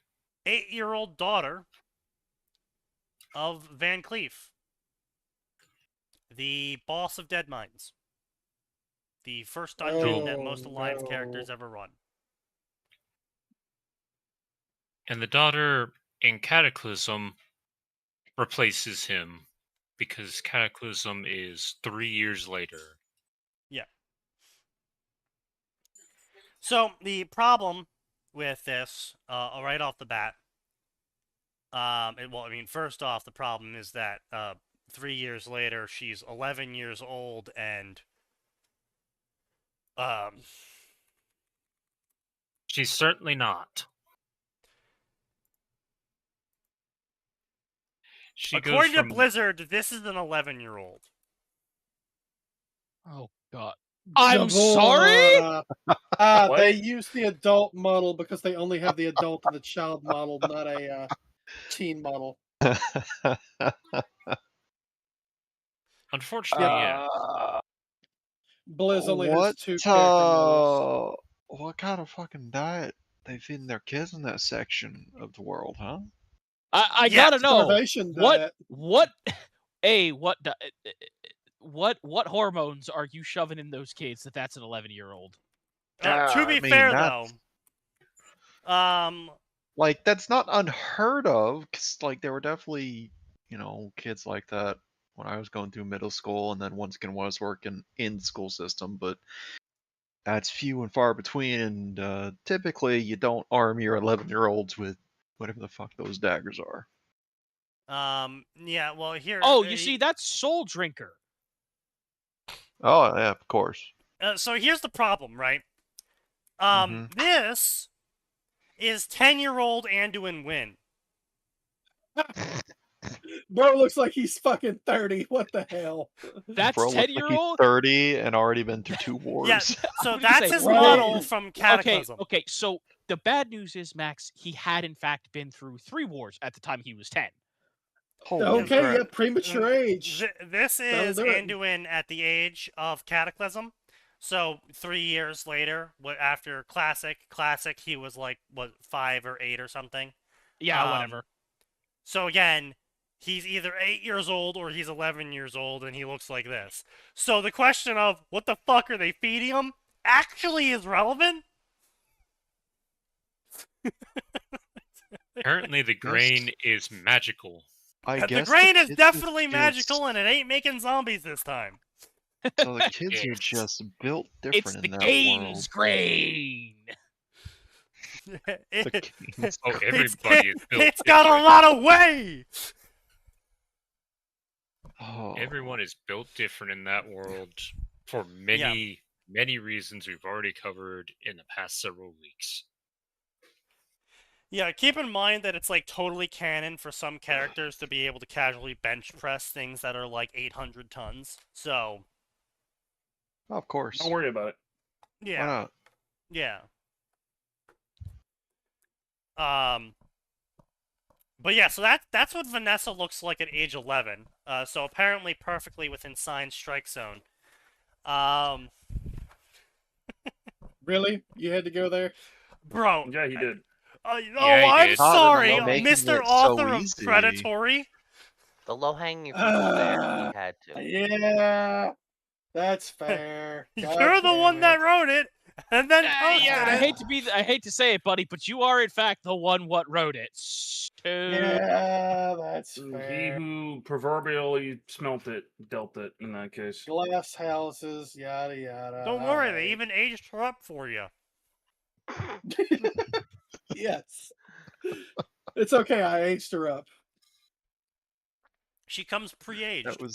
That was still one of the craziest things I got to hear of like, oh, so I thought it was okay because he aged the character by 2 years like that. That just makes her 13 now. How is that better? What do you mean they removed her pants? It's better. What? It's anime. What? Huh? What Yeah, about they that? did. Oh, but her model's wearing a robe, technically, so. In Legion, No, they removed no. her pants. Yeah, in Legion, she got older. How do you know she's got older? Well, They removed the Oh, now you can- pants. now you They can removed her see the pants. thighs, of course. You can see her thighs. Wait, is it how So, long? is- How what's the time difference between there and Legion? between Cataclysm 1, and Legion, that's like 2. what, 16 years? Sorry, not 2. 16, Okay, so 6 she's- years? she's in her- Oh, 2. 2 so years? seven- okay, so she's She's 17, 13 in this 18? one. Oh, okay, this is just getting worse. In the pantsless one? Yeah, in the pantsless one, she's 13. Like she's 13 in the pants? Yes. That's crazy how we went from like, oh, okay, you know, like being in her 20s isn't bad to okay. I mean, I'm not happy about 17, but having lived in Georgia, that's still technically of age, and it's like, oh, I've great. seen worse It's- walking down the street. It's 13 again. Great. That's don't like that. Don't like that. There is a reason Well, why me and Sneaky have messed with how Azeroth does years. Yeah. Look, I bet you somewhere some dev went and looked at that and went, okay, well, this is the adult model. Let's make it a little spicier. Remove the pants. Oh, hey, look, we see thighs. It's great. They can't didn't look help at the lore but and go, notice- oh, she's 11. Do we have any mentions of age at all? On Vanessa, no. No. There is 0 fucking mentions of age at all. Yeah. Somebody fucking scrub that. Somebody Oh, dear. scrub that. Oh damn! So the only definite year, and they use approximately beforehand, was Yeah. 5 years prior to Cataclysm. Yeah. Her father died to adventurers, which does make sense because that's at the very start of Vanilla, and Vanilla went on for 2 years. So that Yep. makes sense. So shouldn't be 8, going to 13, and then she's 15 in Legion. Okay, so she's 13 with the pants on Okay, and so 15 with the pants off. 15 with the Yeah, pants it's like off. Stein wrote this. That makes it okay. Yeah, that No, makes it no. okay, don't you know? I The will only say, way this makes sense. The only this- way it this- makes sense is this if though you is use some pretty cool art actually. Once it loads, Ooh, Yeah. that's not Oh. bad. I am That is curious pretty though cool. why That's cool. she has 4 different daggers, clearly all sporting different Because, types. Oh, well, because toxin, fuck you, that's that's why. an anti-mage That's just toxin. WoW rogues. Yeah, that's an anti-mage toxin, Oh. that's a stunning toxin, that's a paralytic toxin, and that's toxic toxin. Was that going from left to And right she's or right also to got the left? flaming blades. Don't worry about it. Oh, No, right. those are the ones. Those are the okay. she's in an abandoned mine. Those are the anti-undead daggers. Well, I say anti-undead. They're just No, undead burn real good, so that's why she has them, because it was way No. easier than getting a holy enchantment. There's no And you are undead in the mine. completely false. Fair. I know. Okay, Mr. I'm I Sign, aware. thought she was using them to Sign ski by Junior. in that mine. Anyway. Anyway, so yeah, the story is about 8-year-old Vanessa Van Cleef when her father dies. Sorry, 9-year-old Vanessa Van Cleef, because the author her has father her was a piece of birthday shit. take She place doesn't in the get to story. complain. Yeah, well, She does. Yeah. yeah, she complains a lot, and that's part of the problem. And so, the author, So the premise of the story is a self-insert chaos gotcha isekai. So, the author's Okay. soul spins down, slams into Vanessa, wakes up as Vanessa, and Vanessa proceeds to have all of half of a chapter of identity crisis before child Vanessa's will overpowers the author. Really? Yep.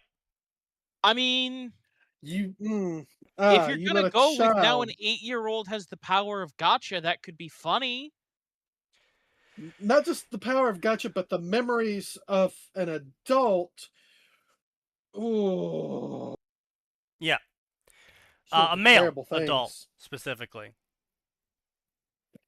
Oh, okay, we're going there. All right. Yeah, we're going there. We're going in that direction. Yeah. And so, child Vanessa proceeds to just take it with stride that she now has all of these memories, decides that she's actually still Vanessa and not the 30-something-year-old author that just tried to merge with her soul, and now has all of his memories, basically making him a bitch, because he lost to a child in a game of Will. Right? And, You lost to a child, a literal child. yeah, literal child. Little And nothing child about you just having her lost. worst day ever, by the way, because it takes place the minutes of post her father dying. Oh, so the And adventurers are still there and collecting loot. the adventurers Gotcha. just left. Yep. Adventurers just left. Okay. Yeah. So the story is, again, like I said, it's an attempted novelization of World of Warcraft. And so they have a bunch of knowledge about stuff that generally happened during Classic WoW and stuff obviously that happened later, so they're trying to prepare for, all of these crazy apocalyptic events to occur. And so now, with the knowledge of the Chaos Gotcha and the knowledge of things to come, Vanessa, not the self-insert isekai, decides that she is going to get revenge for her father because she is Vanessa, not the self-insert isekai, and she's going to use the power of the Chaos Gotcha to get her revenge and also generally save the world, not because she's a hero, but because she lives on the world and she doesn't want the world to blow up while she's living on it. All right, fair enough. Yeah, okay. Fair enough. So, she does a whole bunch I of have to live nonsense, here. gets a whole bunch of tickets. The tickets are generally pretty awful, and that's generally how the story goes, is the ticket pulls are generally awful. And the author also, for some reason, decided to include a bunch of downsides to the tickets. That... Oh, they used curses. No, they didn't. That's the problem, is, like, she'll get the ability to do, she'll get the ability to snap her fingers and cast an ember right in front of her fingers. The weakest fire ticket you can get in the Chaos Gotcha, right? Yep. Okay. Except the author will be like, oh, well, actually, Vanessa just has no mana, so she passes out immediately from casting that much magic. It's like... I don't think there's... Okay. I literally don't Okay. think anyone in that world has that little mana. Like, Yeah, well, No. according to the author, this person with 2 souls does. So anyway, that's the general gist of what ends up happening. Is every single time they get some sort of power up or some sort of trait or ability or anything, either the roll is really dog shit and like it doesn't actually advantage them at all. Like, oh wow, she rolled journeyman cooking. Doesn't exactly help Okay. you against Onyxia. Listen, You know, you've learned how to make Anixia's favorite soup. yeah. This may help for you. It Yeah, probably right. won't, but it might. But So let's get close. the other main problem with the story is that the author is really dedicated to making it from the perspective of a child. And I'm saying that in a non-complimentary manner because the character just constantly does nonsense shit. Completely nonsense shit. Why did you do that? Why would you do that? Why you like they'll say something like I am not going to draw attention to myself. I can't be spotted here. And then they'll see like a butterfly out in the middle of the garden and they'll run out into the open and be like, "Oh my god, a butterfly." And then they'll get spotted and they'll be like, "Oh no, I can't believe I got spotted." It's like oh, okay. They're retarded. Yeah. And it's just constantly moaning and crying like they have. I remember one section where she finally gets the Stormwind and she tells the secret police everything that's about to happen. Well, not everything that's about to happen, but like she drops hints here and there about, you know, bad things going on and how the secret police should investigate it. And where's her sources? Her sources was that she's Van Cleef. She knows about some of this bad shit, so clearly I'm a reliable source on bad shit about to happen. Van Cleef here. Thank you. Have you seen my badge? Fuck you. I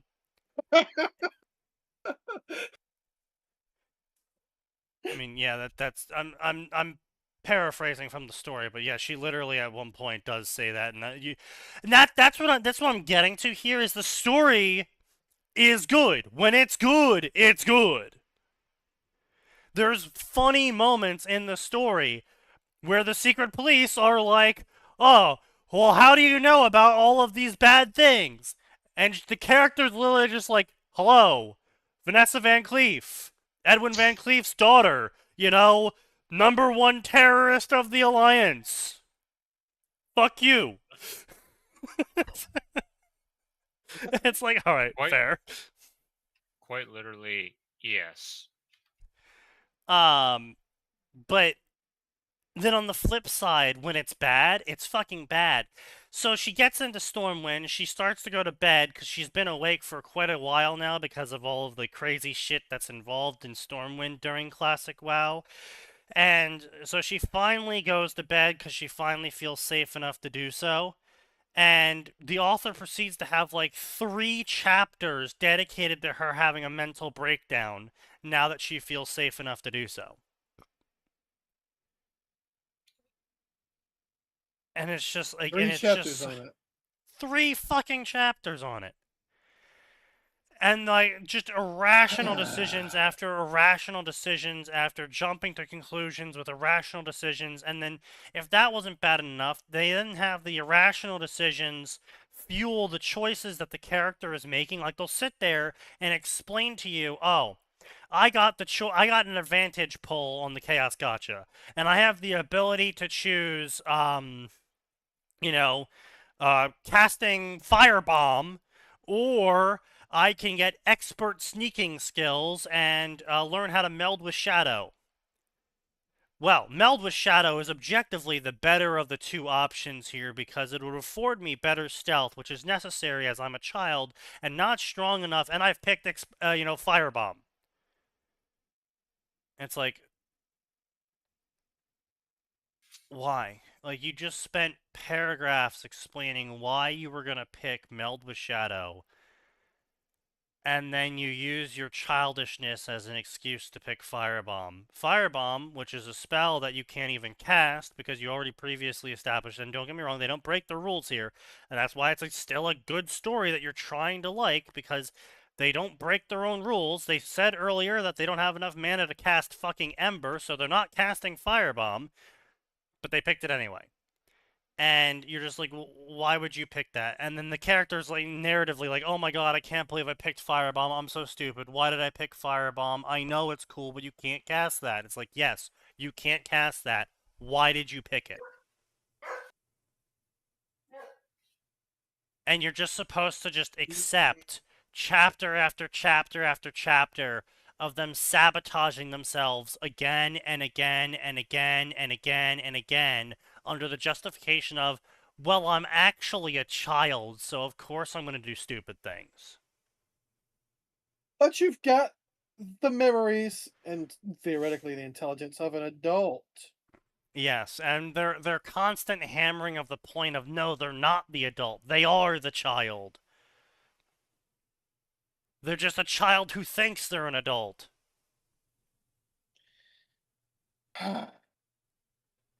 And it's like, look, I get it. I understand. I understand that they are a child. I understand that, realistically speaking, children are going to make stupid, dumb decisions. Narratively speaking, however, it is not enjoyable to read a character just constantly fuck themselves. Yeah.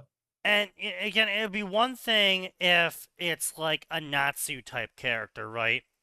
Where if you gave Natsu the Chaos Gotcha, and he has the option of Firebomb, which he can already do, or Meld with Shadows, obviously Natsu is going to choose the Firebomb ability, even though he can already do that, because it's a fire ability.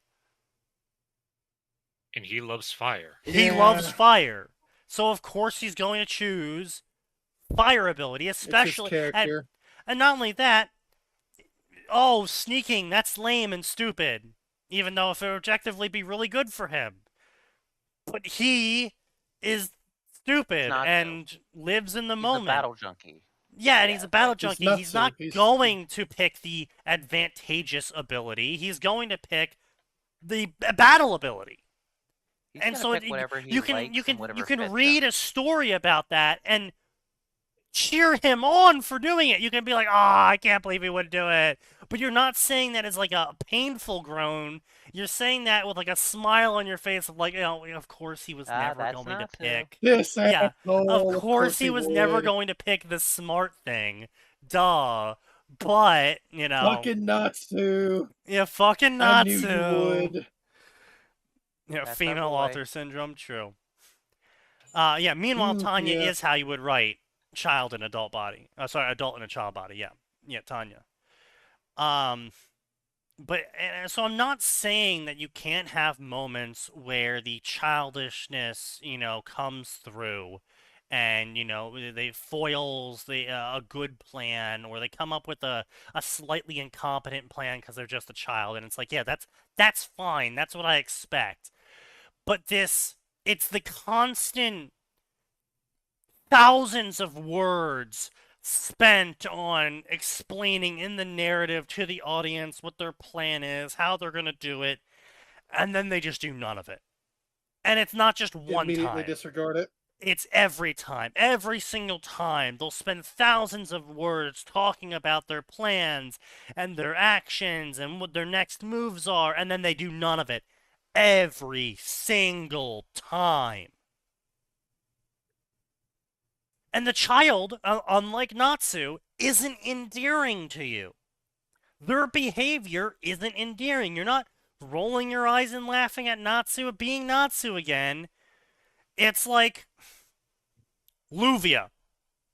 Luvia before we got her backstory. Where she was just this obnoxious character. I don't know about anyone else. I didn't like Luvia until we got her backstory about, her full backstory. Before, it was explained why she's this obnoxious character. I Who's didn't Lydia? like her. What's she from? The water Uh, girl. The water The girl water from girl Fairy from Tail. Fairy Tail. What's she Water Girl one from? hit- Fairy Tale that has like Fairy 3 Tail. million thirst trap things about I it. never saw Fairy Tale, so okay. Oh, That she- surprises me about you. I'm gonna be rude. yeah. She's this really obnoxious girl, fitting with the theme of everyone in Fairy Tail being obnoxious. But she's this really Fair. obnoxious girl who basically had no redeeming points until later on. And Until you get her backstory, yeah. yeah. And that's this character. No redeeming points at all. Ever. There's never a moment in the narrative where you can, like, vibe with the character. Because every single time you start to vibe with the character, they do something that's anti-vibe. Whether that's, you you have know, fucked up the vibe. effectively, yes, you have Failed failed the vibe vibe check. check. Like, it's just constantly always something where just as you're about to start, like, you know, vibing with the character, the author manages to just fucking rip you out of it, and you're just like, oh, here we go again. Oh boy, here we go again. Oh, here we go again. And it's just very frustrating. It's such a frustrating story to read again and again and again. And I kept trying to go back to it because I was like, and I keep getting a little bit farther each time because I'm not rereading it, but I kept trying to go back to it, and it just every single time I tried to go back to it, I would just encounter another thing near immediately within the chapter of just me being like, oh god, here we go. So I bet what happens with this is all those quote unquote bad rolls, the author actually gives her magic at some point. And suddenly she goes from rogue to sorcerer or whatever the WoW equivalent is, and she can cast now. That's what I would do if I were setting it up. Oh no, look at all these poor choices she made. She did stupid shit, and then one day, all of a sudden, magic. She gets a really good Not so roll and it stupid all now, works were they? out.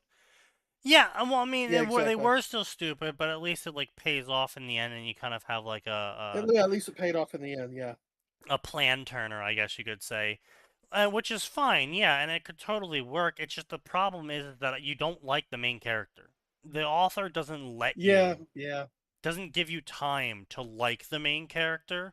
So when she's making stupid choices, you're groaning and rolling your eyes in exasperation, not fondness, not like, oh boy, where's this gonna go? Oh, you know, you're not. But you want to grab her and shake It's her. gonna be amazing. Yeah, you want to fucking It's like throttle the- her. Just the shut up. Yeah. And Oh, You're the doing it throttle, that's good. wrong. yeah, and it's just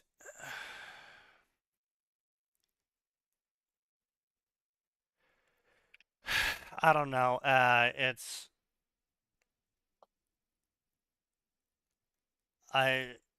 It's a story that I wanted to like, and I don't even know how to rate it. Like, if I had to give it a rating, I would call it like a 7, but don't read it. Hmm.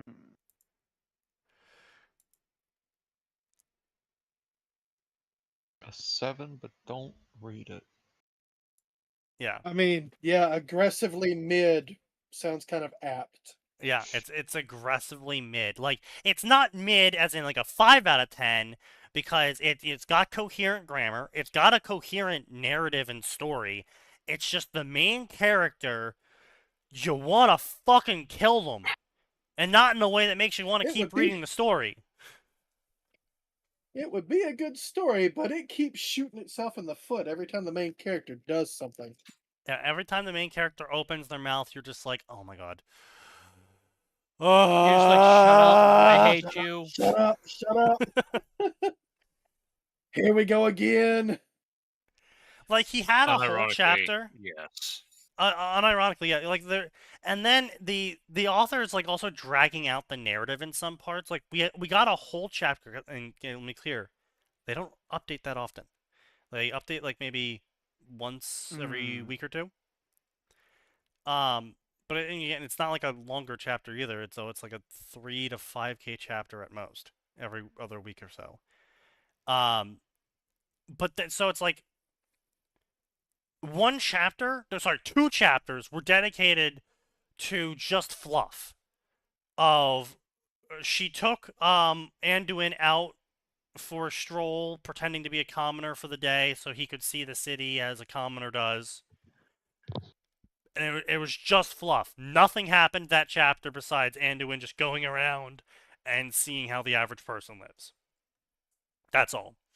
And then chapter 2 of that month was they went to a bar, and because she got advanced mixology knowledge, she was able to talk about drinks with the bartender there, and she convinced him to get them drinks, and then she started a bar fight with a bunch of dwarves and sung Diggy Diggy Hole. Okay.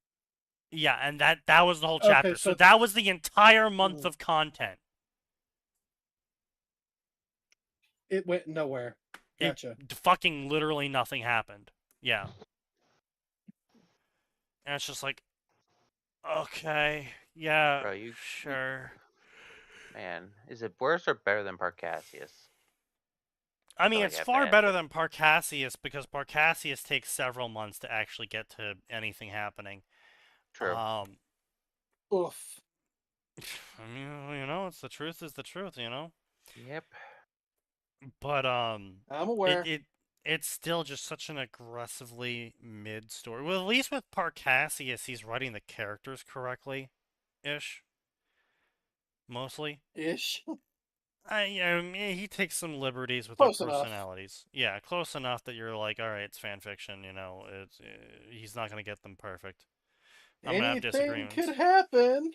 Yeah, you know, anything like a fucking anvil falling on your head. Speaking of, actually, how many of you are interested in even seeing Coyote vs. Acme? I am. Huh? Are they What? doing some Looney Tunes it'll- thing? Yeah, Yeah, It'll there's a hit new streaming movie came out. services eventually. that's fair. Oh, is this going to be a movie or a series? It's Oh, a a movie. Yeah. So as Is far as the I'm coyote- aware, it's the coyote from Coyote vs. Roadrunner. Yeah, the Yeah, entire it's- premise is that Is the he coyote voiced? animated. from no, Animated it's all live animated. action. No, it's it's- voiced. It's the same thing they did with Voiced? Back no. Tom action. Jerry. No, Yeah. no, the Tom Jerry. no, the Yeah, yeah. coyote doesn't. Coyote has a voice. Yeah, Oh, yeah, Coyote he does have a does. voice. Yeah, Yeah, he he does. just He doesn't voice speak him. very often. But yeah, I Yeah. think he Yeah. does. Wile E. Coyote. Gee. Oh yeah, no, I- yeah. Technically, he did speak like at least Repeatedly. But I don't. think- Usually He did with have a Bugs. speech. It was with Bugs Bunny that he normally did it. But yeah, like the whole There was thing also is, him and the it is. sheepdog, but yeah. No, it's a mix. He does use like signs in there. Signs. Okay. Okay, so it's non-voiced except for exclamations. So Gotcha. if you looked at the trailer, there is a moment where he gives I a would say, speech like I'm Charlie just Chaplin putting style. the trailer in there. Yeah, This is functionally speaking. This is just going to be some version of Who Framed Roger Rabbit. Like, yeah. I mean, it sounds Yeah. pretty good. Yeah, that's a if they can, fairly. Yeah, if that's a they pretty can good manage to assessment. not shove in, woke bullshit. I mean, honestly, I don't it's see how you would with a silent It's character. actually looking like another Who Framed Roger Rabbit. So what God, I'm I'm hearing terms is I of have my just, like, plans for Friday. Quality level. yeah, like here's the thing. I'm going to go see it because this seems like it's at least somewhat original. It seems like there was a lot of time and effort put into this, and I'm gonna go see it because fuck Zaslav. Fair. This movie was done. I want to be clear. This isn't a case like Batgirl where the movie hadn't finished post-production. This movie was done, finished, ready to go to theaters, and he said, I don't think it's going to do well. We'll make it into a tax write-off. Not only is there a reason to see the movie because it's good, there's a moral reason, which is fuck the Warner Brothers.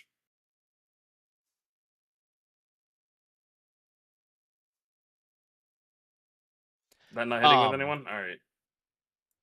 But yeah, I Also- mean, it looks interesting. Like it actually looks like a movie I want to see. Mm-hmm. Yeah. My God. Also, the first it- few the minutes, evil owner of the Acme Corporation is John Cena. Yeah, it looks The good. only wrestler who knows. I how to know, act, apparently. right? It's taking advantage of the fact that it's an animated live action. Yeah. My God, yeah, it is just Who Framed Roger Rabbit. Yeah. And you know what? It has been long enough, and this is different enough that I'm totally okay with us getting another Who Framed Roger Rabbit. Exactly, right? Yeah.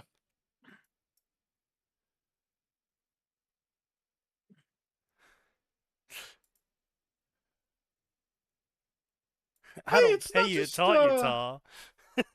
It's pay you to not just talk. him. They're putting in the other characters. So I see Yeah. Porky here. Yeah. Yeah, the The whole old cast lady. is there. Yeah. Yeah. Like, Nice. I Foghorn Leghorn. I Yeah, can't believe like- we talked about investors fucking over games last week and we forgot to mention Highguard. yeah. What I about think That's a what? everyone forgot Highguard. Yeah, unfortunately. I only remember High Guard when someone brings up High Guard. I'm gonna be honest. Yeah. I, Um I think they want it that way, actually.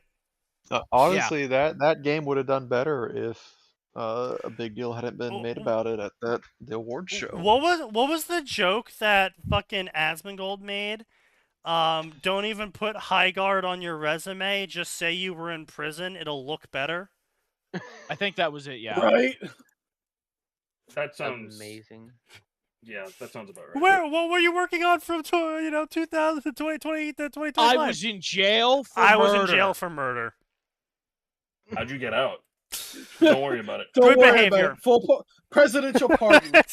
Yeah, presidential full pardon and good behavior. So you don't have any experience in making video games? Nope, None? never made one in my No, entire life. never seen. I don't even know what Nope. a computer is. Video did you apply games. for Those are this for job? losers. How'd you get out of prison? Sucked a lot of dicks. Great, we need more dick suckers here. You're hired. Could like they asked you joined to the come into the Dick Sucker office department. like 3 days later. So we did a background check on you. You were, in fact, not in prison. You were working on High Guard. I'm going to need Oh, to see all God, of please, your, I need to feed my family. We're gonna need to fire you. Yeah. I need You're you to turn in your fired. badge immediately. We will be Security replacing- escort him from the premises. We did in fact go out looking, and we did in fact find several convicted murderers that we would rather employ. But more we more decided to go with other seriously, candidates. yeah, there's a reason why we didn't talk about Highguard, and it is because we forgot it, but it's also because what's there to talk about Highguard? Turns Like out not High much. Guard is just it's a game that was ruined by the investors. I mean, it was ruined by investors, sure, but was there ever really a game to ruin in the first place? Okay, let me rephrase that. It was a game that met a tragic end because of a number of things. I'm gonna be Like- honest. I agree with Asmongold on this one. I don't think there is a single reality of all of the branching paths of possibility. I don't think there's a single reality where Highguard ever has more than 100 people playing it. No one was hyped for it, and not to mention the market. Maybe there could have been hype if the marketing had been done better. Like, I don't know. We The, only the heard of- problem, no, the problem isn't the marketing. They had all the marketing they needed Isn't to that get one- people to fucking play the game because everyone showed up for the Isn't that the game one with the- because it was the game of the year okay, Shadow. true. Yeah. Sure. Like It has the shitty, ugly characters, or was that Concord? Or That- both? I mean, so both. yesn't. So they were kind of good looking characters generally, but like they were very generically good looking, and it was very much white woman game in that all of the male characters were very of a certain body type demographic. Tall, wide, muscular. Yeah, and all of the women were, I wouldn't say Aggressively ugly, mid. but I mean there was no fat ones.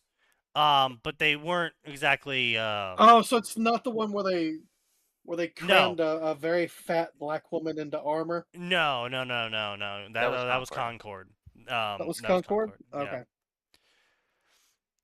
Now, Highguard is part of the Concord expanded universe, but it's not Concord. The Highguard expanded universe. Ooh, Highguard Oof. will universe. Highguard will return in Concord 2. I'm sorry. Yeah. Well, I mean, Wolverine apparently just- is now part of the Concord expanded universe, so I beg your pardon? I think Yeah. everything with Sweet Baby putting their fingers in is part of that. apparently one of the main artists was a main artist of Concord, and if you look at what she worked on inside of Wolverine, it's very obvious that she was a main artist in Concord as well. Oh, that would explain some things. Yes. Unfortunate. But point being, though, I was so looking forward to Wolverine too. God damn it! I wasn't, honestly. I was I don't gonna think say- they've done Wolverine justice in a decade plus. Yeah, I know. I thought they were going to, and they did not. Aside from Marvel Rivals, where everyone is a sex object, I don't think they've done Wolverine justice, just generally. In a video game, or Yeah, in a video game. Just generally. because like Logan was general. fantastic. Old Man Logan was good. Yeah, that's No, I what I'm don't saying. like Logan's The fantastic. replacing him. I don't like that he I'm died. not gonna dispute that it wasn't a good movie. I think it just came at a wrong time for me because I was like reaching the height of my non-apathy stage for peak fatigue of the You hit replace fatigue, male yeah. character with female character. Because like the Fair, Old very Man fair. Logan movie came out around that time period, where Yeah, it was like I do want to was- be clear. I Yeah. was super close to being wrong because it was 2017. So unfortunately, that movie is approaching decade status. Yeah. But that was like when I still gave a shit and was actually like emotionally invested in the whole media scene. I mean, you know, I fucking made a podcast complaining about fan fiction, so I might be giving myself away here on that one. But I was still invested back then. Yeah, I was still invested back then. I've entered my peak fatigue state of apathy now. I just don't give a shit anymore. Oh wow, they're putting another woman in it. Wow, is she black and gay too this time? No, she's not. Ooh, bold. Oh, hey, look, they made Mary Daring. Jane, Manchel Watson, and even more Manchel. Oh wow, they made her black this time. Okay. Maybe she'll be Hispanic next time. Both Atten and Max can attest to this. I used to be way more vocal about this shit back in 2017 versus Oh now. yeah. Like now, I'll maybe send a article to Atten about it.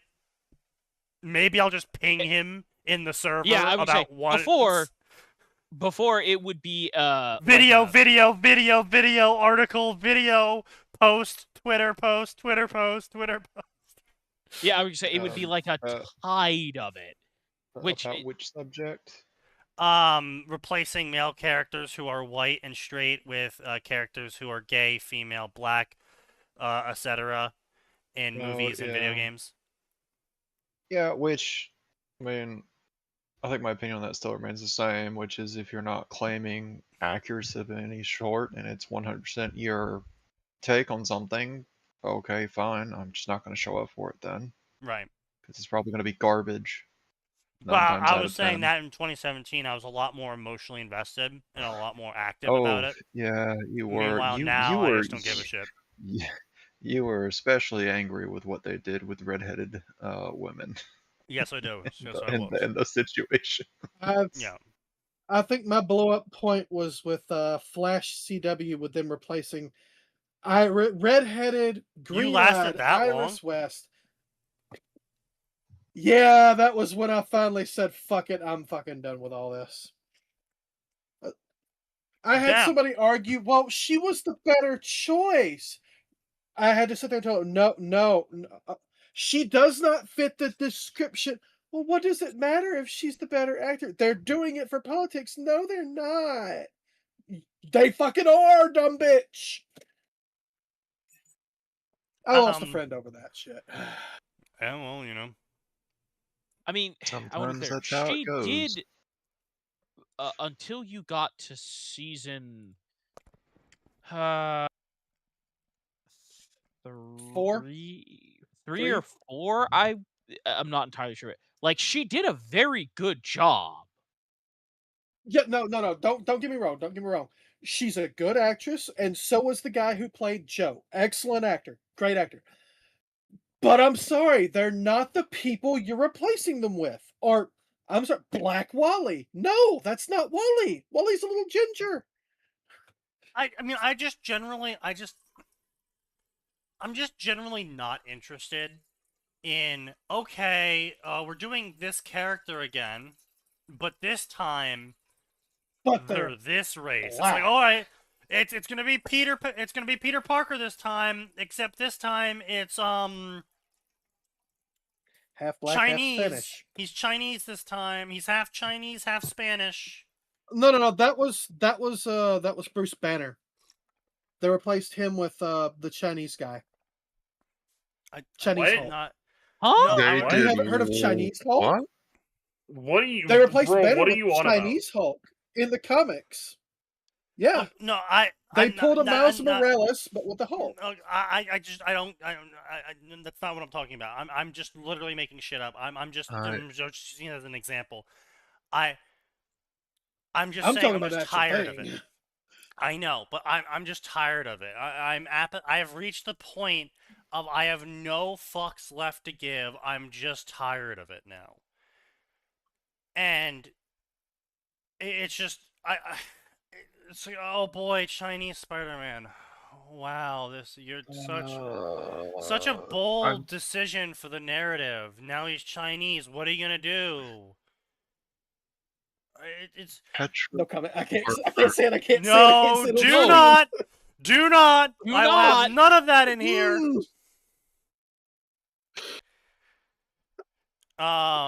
We're not talking about that. I'll talk about that after the podcast is over, but we're not fucking talking about it here. But anyway, my point The is... entire chat telling Sign to be silent. No, not Sign. Everyone in my fucking Discord, too. Oh, yeah, that too. Petra, yeah. I think I've seen bits and pieces of that. Like, fuck off, way to pretend Mayday Parker isn't a thing, you fucking jackasses. But that's my point, though, right? But Mayday doesn't count. Why can't it be Peter's kid? Why can't it be something else? Why can't they also have spider powers? I mean, we already canonized the fact that other characters got spider powers. Why does it have to be, oh, but they're replacing him? It's like, why can't they... Why can't it be a passing of the torch to the kid? Right, like there's so many things they could do that isn't just, okay, it's going to be this character again, but this time their defining character trait is they're a different race. It's like, that's racist. That's legitimately actually racist. No, like really, like that's legitimately actually racist that you're sitting there being like, oh, in America, you can have such a radically different character by just making them insert race here instead of white. Well, like, that's actually racist. Yeah, they don't look at it like that. One of the best, they don't. like, passing of the torches that I've ever seen was, it's Blue Beetle, and it's don't remember if it's the second or third Blue Beetle, but Jaime Reyes, because he finds the Blue Beetle, and the Beetle bonds with him or whatever, because it's It switches between being like a magical, like a super advanced alien tech artifact, and being some fuck ass ancient Egyptian thing. Look, Blue Beetle's weird, man. I think But it was Ted Cord both at one teaches him. point. Ted Cord teaches Yeah. him because, well, the scarabs bonded with you now. Because Right. like I almost died or something, so it was like, all right, cool, I'm gonna go find a new host. Bye. I think the original Blue Beetle just Well, got killed, I- and then they were like, "Well, we Well, need no, a because new." there was I there mean- was the original Blue Beetle, and then I think there was Ted Cord, and then it was Jaime. I'd Problem with argue that the is- best passing of the torch in hero media is actually Batman Beyond, in which was like, you know what, kid, you're not stupid. You found the Yeah. Batcave. I'll train you. Oh my And god! if you I screw hated up, how Yeah, they- that was a oh, good well. one. I hated how they ruined that at the end. Right. Okay, no. What do you mean What are you talking ruined? about by ruined that by the end? Explain what What? you mean. Do you mean Huh? the comics or do you mean the show? The show Yeah, where you need to be Waller. specific. Okay, you know what? Okay. Spoilers for an Oh, old ass Waller show. admits she. Waller I admits she genuinely Where cut, she Terry's she made a dad, yeah. clone out of Bruce's DNA. Yeah. Well, no, not I mean, a okay, clone. I'm actually gonna Yes. dispute. Yeah, I'm a gonna clone. dispute that. I'm gonna You know dispute what? that as That something is that was. that's super in line for Waller of that particular. Oh, It is. 100%. period I'm of not time. saying it's one- not number- in line for Waller. I'm saying it's such a shitty. It thing undermines the narrative value of Okay, everything. I Oh, disagree. yeah. I completely disagree with that statement Okay. because Okay, Yeah, I don't, go ahead. I don't think it does so the undermine whole it. thing about that was like, oh, Terry is now like, is being Batman my destiny? It's like, no, he had completely different life circumstances. That was half the point. Waller tried to make the new Batman, Well- and then everyone was like, no, we're not doing this. And then But she was like, Specifically okay, we're not doing because this. Phantasm Because- made the choice not Well, to do it. yes, Phantasm made the choice, not Waller. Waller at that time was definitely not. You will not see me defending Waller. Waller made a terrible decision, but Well, I mean, that's pretty much Waller But, yeah. vacillates between the worst possible decision and the best possible decision, and there Did is she- no in between. she's basically made correct by the passage of time and the writers. I'm not going to defend it. We're not moving on from that point. My point is, it didn't matter that Terry was Bruce's son. What mattered is he made all of those choices himself to do everything beyond. Bruce didn't even tell him to do anything. He wanted to do all the things that he did as Batman Beyond. And he had multiple moments where he Yes. proved he was potentially even better than Batman. He beat Joker at his own game, number one. Number two, he was very much at the point where he was starting to be a little bit. He was much happier than Bruce, certainly at that point of his life, because he didn't Well, push he has everyone. living parents for one. I was gonna let me finish. He didn't push everyone else away near the end of his life. But also, comics are not canon. Fuck you, anyone who says anything about the comics. That is not canon. Fuck you. That I mean, But doesn't that undermine the point though? Yeah, I of would say is to Batman my me- destiny because he still ends up as Batman. well, no, it's his choice. He chose to be Batman. You It made was the not choice forced upon him. You were so he was set up to become Batman. Everything that could make him Batman was lined up for him. Yes, but in the end, he ultimately made the choice to do it Yes. after his dad I- was killed. Why am I agreeing with Simon? But yes, that's correct. Um, Why do I have to agree okay, with Knows those? you're okay. having the you will not undermine my argument. But here's my problem. Okay, here's my problem with that argument. Yeah. My problem with that is that everything about Terry is that his entire journey is that he is not Bruce. That's a giant argument in that's like it's like the culmination of season 1 where the argument is I'm not you, Bruce.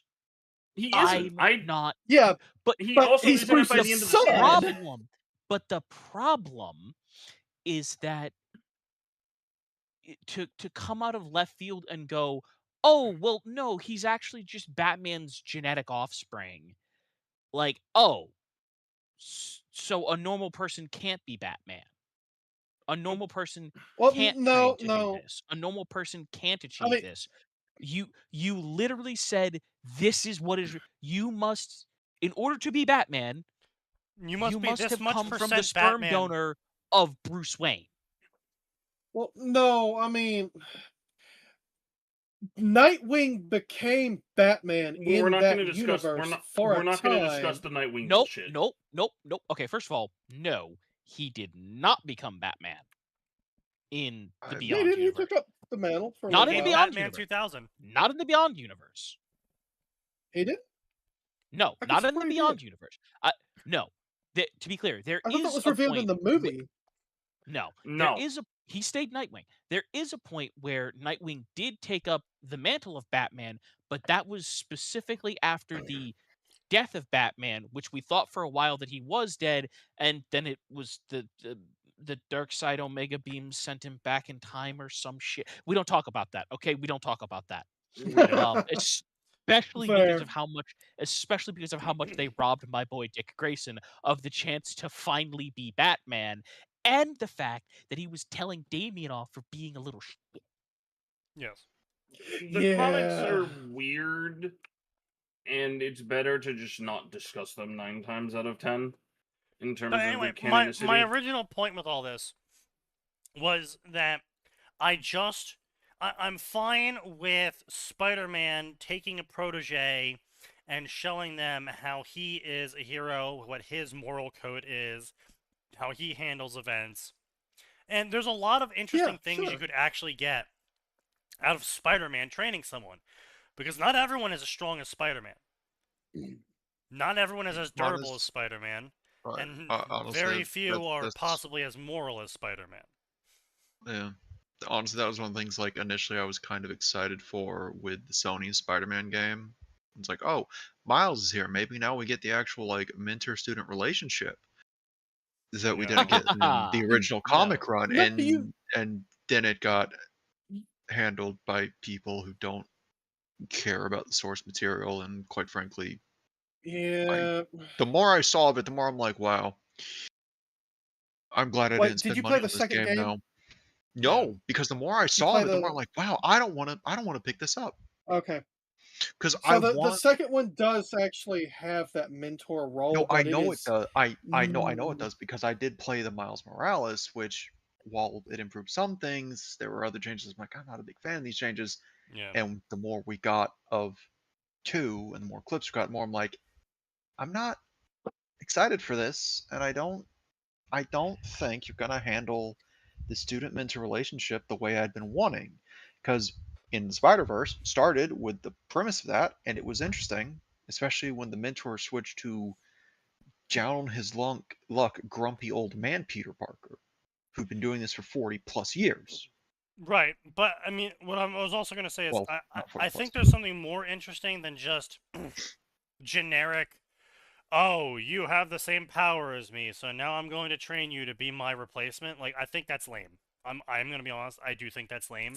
I like the direction that the Batman protege went, where originally, yes, they were trying to be like the Batman, next Batman sidekick, but then each version of the protege went off in their own direction in terms of ethics, application of force, attitude towards the villains, etc., etc. They actually became their own unique characters in reaction and as a foil to Batman's static character, right? I liked that. I liked that a lot. And the reason why that was so easily done, in my opinion, was that Batman doesn't have a superpower besides money. Which obviously, if he adopts you as a son, then you also have the same superpower. Congratulations, you now have the superpower of money. Which means that to make Batman interesting as a character, you actually have to develop him as a character. You can't just rely on his superpower to draw people in, because when your superpower is, I have money and I can buy everything I need, that's actually not a really good selling point for a lot of people. It doesn't really invoke the he's literally me vibe for young boys. I would say that's one of the reasons that Absolute Batman does so well, is because Absolute Batman is poor. A unit. He looks like he ate a van. Absolute unit. He Absolute another bigger Your Batman. thighs are as thick as my torso! What the fuck? Well, I would say, and Yeah. that's the other thing. Absolute Batman well, really just the entire Absolute universe Yeah. loves and embraces absurdity, right? Yes, yeah. Like, But the point being though is that I'm not really interested in seeing another character with spider powers being taught by Spider-Man to be Spider-Man the Second. I think that's really lame. I would really like to see, in terms of narrative, someone who doesn't have Spider-Man's super strength, someone who doesn't have Spider-Man's super endurance, someone who doesn't have his rigid internal moral code, but maybe they do. Maybe they develop it as a character moment, right? But they want to be a hero like Spider-Man. Spider-Man doesn't say no to them, and so tries to teach them. But again, they're not as strong as him. They're not as, flexible. They don't have danger sense. And so they have to basically invent themselves. They have to figure out a way to be Spider-Man without being Spider-Man. And I think that would be cool as a character. That doesn't work though for Spider-Man. Like having him mentor new heroes would work just fine, Right. but he can't mentor a protege to take over without that power set. Right, but he doesn't need someone to take over being Spider-Man because you don't always need a Spider-Man. It's not a constant. It's not a universal constant required for the universe to operate. You don't well, need actually, if you observe Yeah, the yeah. Spider-Man series Into the Web with the Madam Yeah, Web yeah. storyline, no, we don't talk about that storyline. We That's don't talk very about bad. it. That's But a no, very bad point being, storyline. it's not like the Sorcerer Supreme who needs to, keep a lockdown on all magic and portals and shit. Or like you don't always need another Iron Man. You don't need another Spider-Man. You don't. But someone trying to emulate and be the next Spider-Man in their own way, I think, is just as good, or possibly it could even be better because Spider-Man's a lot to live up to. More than, in my opinion, Batman is.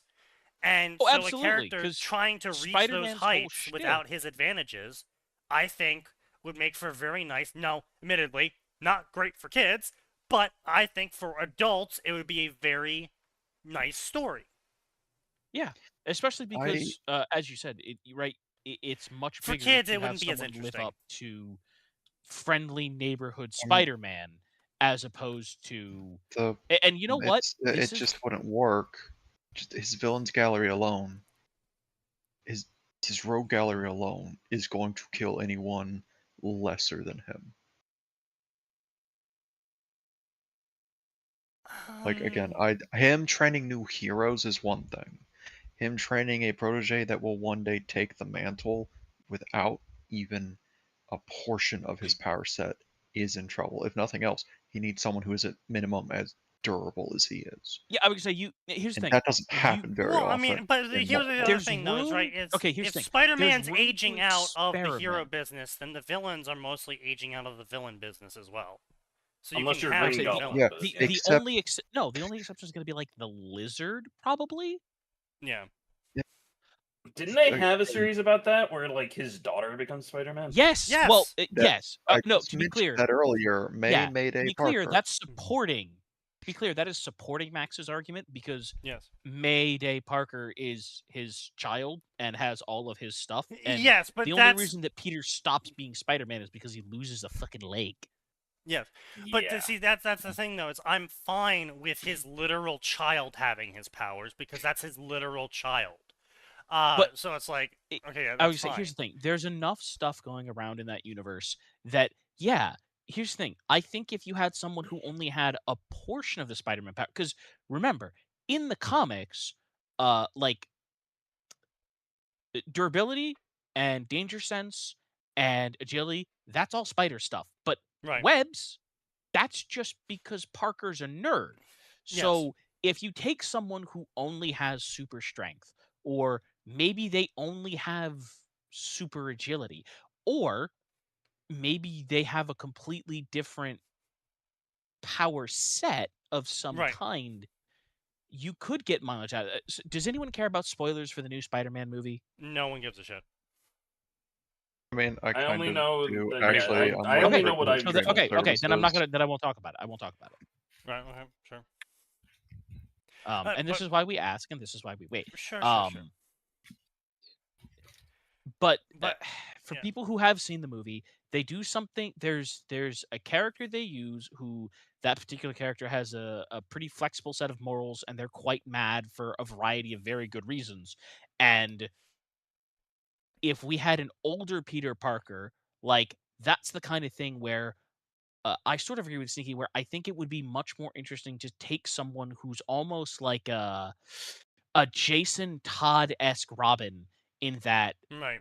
they are not a good person, and then the story is about them receiving the benefit of love and kindness and support, and bring Peter's arc full circle where he gets to be a father-ish mentor figure for someone in the way that Uncle Ben and Aunt May were the most stand-up people in existence for Peter, and this individual, whoever, right, whatever the character is, um becomes a better person. Taylor Hubbard.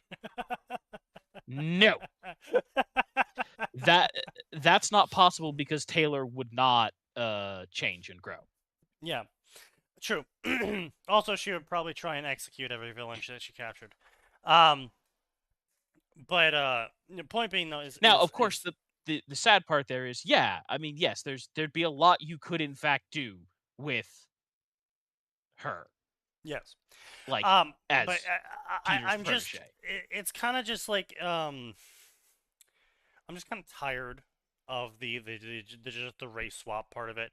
Oh, it's the same power set, but this time female. It's like,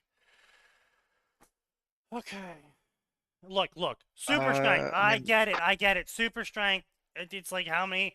You can have tons of I variations of don't it. It's like, I oh, don't this super think strength is like this that character. It's like, all right, fine, yeah, sure. I don't think But that mattered as much like 20 years ago because X-23 is a pretty solid character Yeah, I would say and has a X-23 great is a excuse very for but having the the thing same is though power is that set. X-23 has a different power set than Wolverine. no, she doesn't. Oh, No, what? it What? No, doesn't. she doesn't. Yes, she does. She No, she doesn't doesn't. have it. She has the hyper regeneration. That's She why has the she's hyper able to use the regeneration. skeleton. She has She the was to given be some clear, she she was started given off with three. improvements, Yeah, to be clear, she started off with if anything. the 3 bone claws just like him, and then I thought they she only had one. No, she has 2 claw. Okay, to be clear, she has 3 bone claws just like Wolverine when she Okay. started. X-23 in the original incarnation, and pretty much every incarnation after that, is a purposely crafted mutant. Right. Uh I knew that so part, what yeah. they did was, in addition, when they were making improvements, quote unquote improvements to Wolverine, Right. they were able to increase his regeneration factor somewhat. It's still nowhere near Deadpool levels, but she Right. is a little bit faster than Wolverine. They were able to replicate the adamantium plating, but the big thing they did was, in addition to like general baseline genetic improvements, they specifically took the middle claw, and they were able to they were basically able to replace, like, I don't remember if it was like her middle toe or the toe just to the left of that one, but like they replaced that bone with the haha funny murder claw bone, so she Right. has a Oh, bone that comes out of her foot. Yeah. so that's Right. why she has a bone. Yeah, Thing. no, I've so seen clips. I thought she just was born like that. no. Right. No, She's I knew she was literally like a clone mutant bullshit thing going on. But again, that's one of my exceptions though to the whole copy of a character thing, because a literally clone. It's like, okay, yeah, that's yeah. fair. I'm talking about like if they were like, all right, guys, so we're gonna have another hero called Wolverine. They're gonna be taking over the Wolverine mantle. They are gonna be black this time and have all of Wolverine's exact same powers. And it'd just be like, why? Like, why exactly his powers? Why does he have to be called Wolverine as well? Like, at least the X-23 is called X-23, not Wolverine. Wolverine's still called Wolverine, not male Wolverine. You know? Yeah, I kind of get what you're saying. Listen, they don't call her female Spider-Man. It's Silk, and they're both horny. Right, yes. And her power set is different. I would say the less we say about, and I want to be clear, the less we say about what was it, Spider Woman. Jessica No, no, something.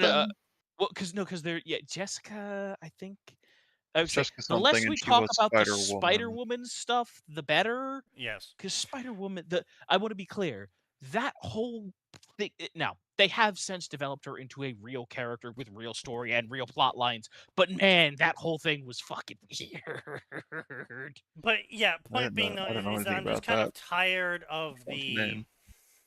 I mean, at first, back in the day, I don't think it was intentional diversitying. I think it was just a kind of brainless money grab back in the day of, okay, people like Spider-Man, we're going to need to make more Spider-Man characters so we can make more Spider-Man stories. Make this one a woman. We haven't done that yet.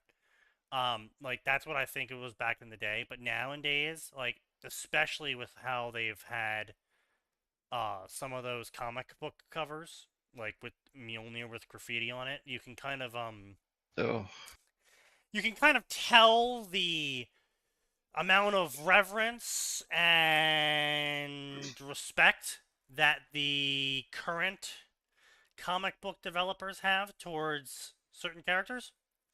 Now I It's will definitely say, not in a Thor may not be the best respect choice way. because Thor has a long history of garbage spin-offs. Looking at Yes. you, Beta Ray Bill. Okay, that one yeah, was. but mm, the one that Sneaky's talking about was Not when they right started opinion. super heavily pushing Miles Morales and everything, Oh, which is part absolutely. of what turned people against Miles, and I hate it. It's why I told Sign he's wrong about everyone hating Miles Morales, and I think maybe Shorp as well, Yes. It was Simon because Jorp, yeah.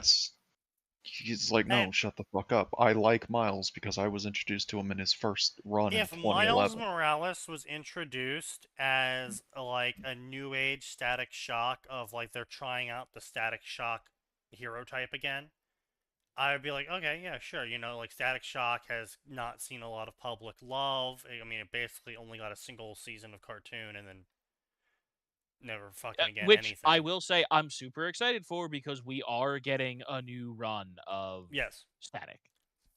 Oh If man. Miles Morales was a new attempt at Static Shock because he has electricity powers as well? Question mark. I would be like, Yeah, okay, cool. Sometimes he they has the electric stinger, they sometimes so not. in his original run, I think it was something like he was weaker than Peter was. Danger Sense was probably about equal, but he did. I would say So the whole the thing. So agility was the same. the reason his original run worked, in my opinion, is because it was the run where the Green Goblin knew exactly how Spider-Man got his powers. He's like, Right. oh shit, that's Peter Parker. He was bitten by one of our spiders, and he pushed the R&D department to start developing more shit with spiders because it worked once. Why wouldn't it Right. work again? Which is why his power set is close, but he had a few additions because they're like, Right. okay, let's fuck around with some species that do a few extra things, which is how he gets. Sure. I don't remember if he gets the camo in the original run, but the Venom Sting is what he called it. The electricity based stuff did start showing up within like 4 Yeah, issues of his first appearance. and again, if it was just you know, black character with Spider-Man like powers, I would have been like, sure. And what's his name? And his name is, you know, some fucking reference to some species of black spider. I'd be like, okay, cool, yeah, sure.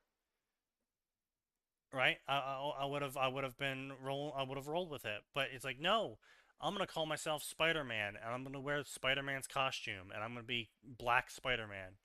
And that's how I'm going to introduce myself effectively. I'm Black Spider-Man. It's like,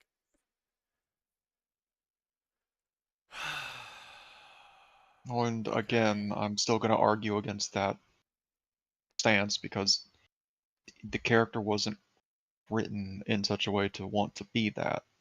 He didn't like people calling him Spider-Man because he didn't feel that he lived up to the title.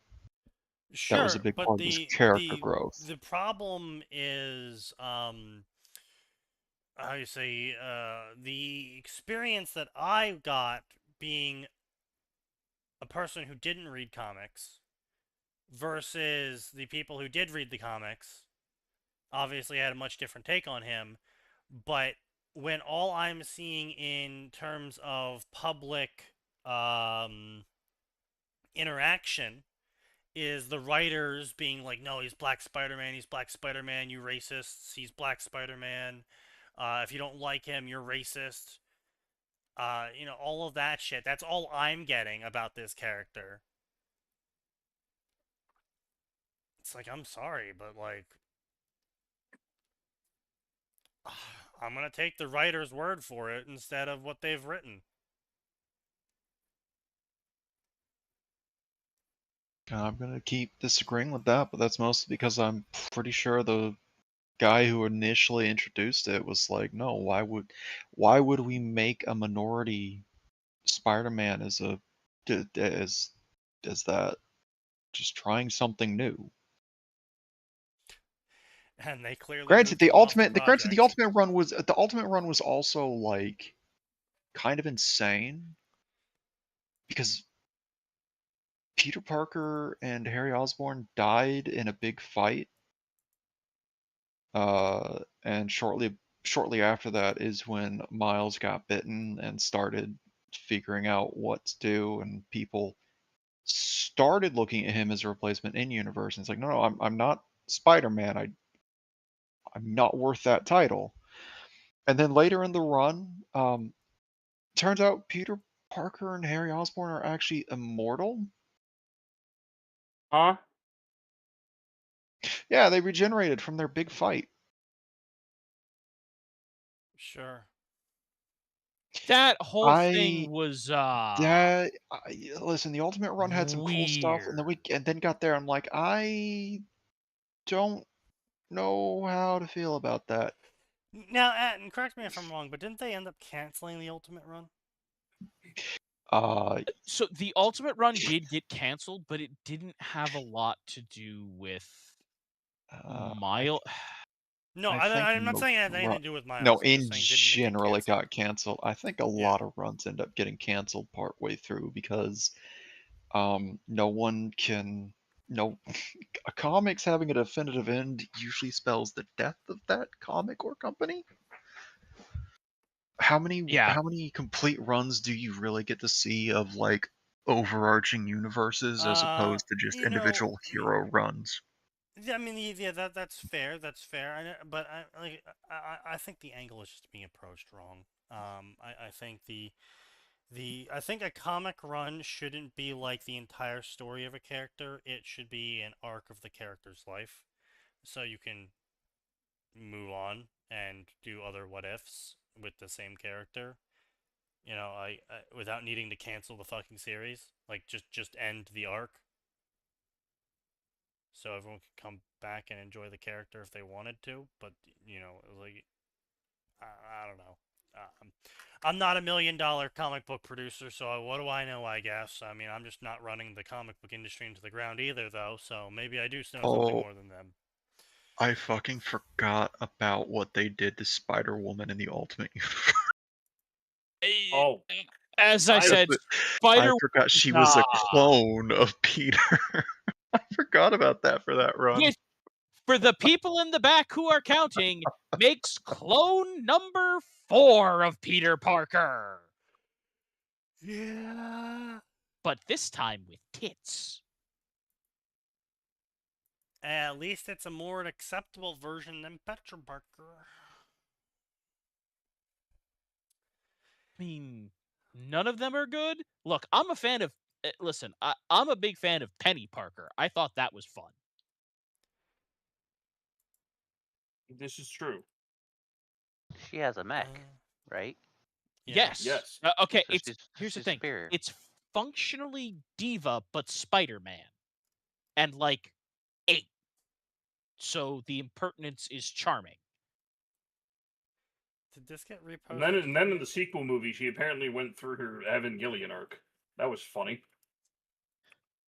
Well, because they specifically made it an Evangelion thing and they made it a joke.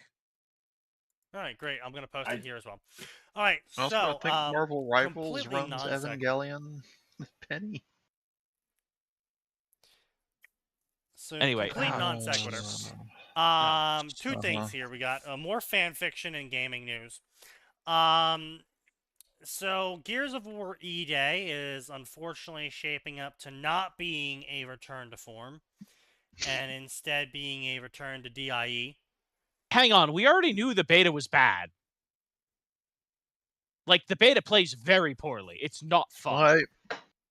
Why does the dude third from the left look like he's about to just start crying any second?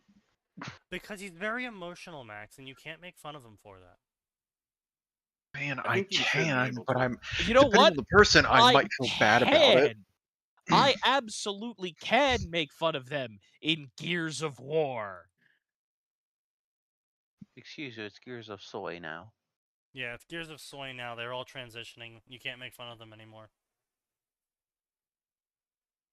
I mean, listen, the fact that they're all taking if the excuse is they're all taking testosterone 24/7, you know what? That might explain some things. That was the joke I was going for, just to be clear. Yes, I know. I know you're transitioning into a man, but what the fuck is he transitioning into? A fucking brick wall of meat? Okay, but what's he transitioning into? The flesh wall? Oh my god, the fuck, that brings me back to the Gears of War Machinima Flash like joke series that people were making back in the day. I'm sure if we went on Newgrounds we would find them. Of like where they would animate all of the Gears of War characters as like half the screen taking up of these overly veined, hyper muscled meat walls. And like they had little tiny hands and shit. Close enough. Welcome back, Space Marines from First Edition. But yeah, so then there's this post here of the more we hear about GTA 6.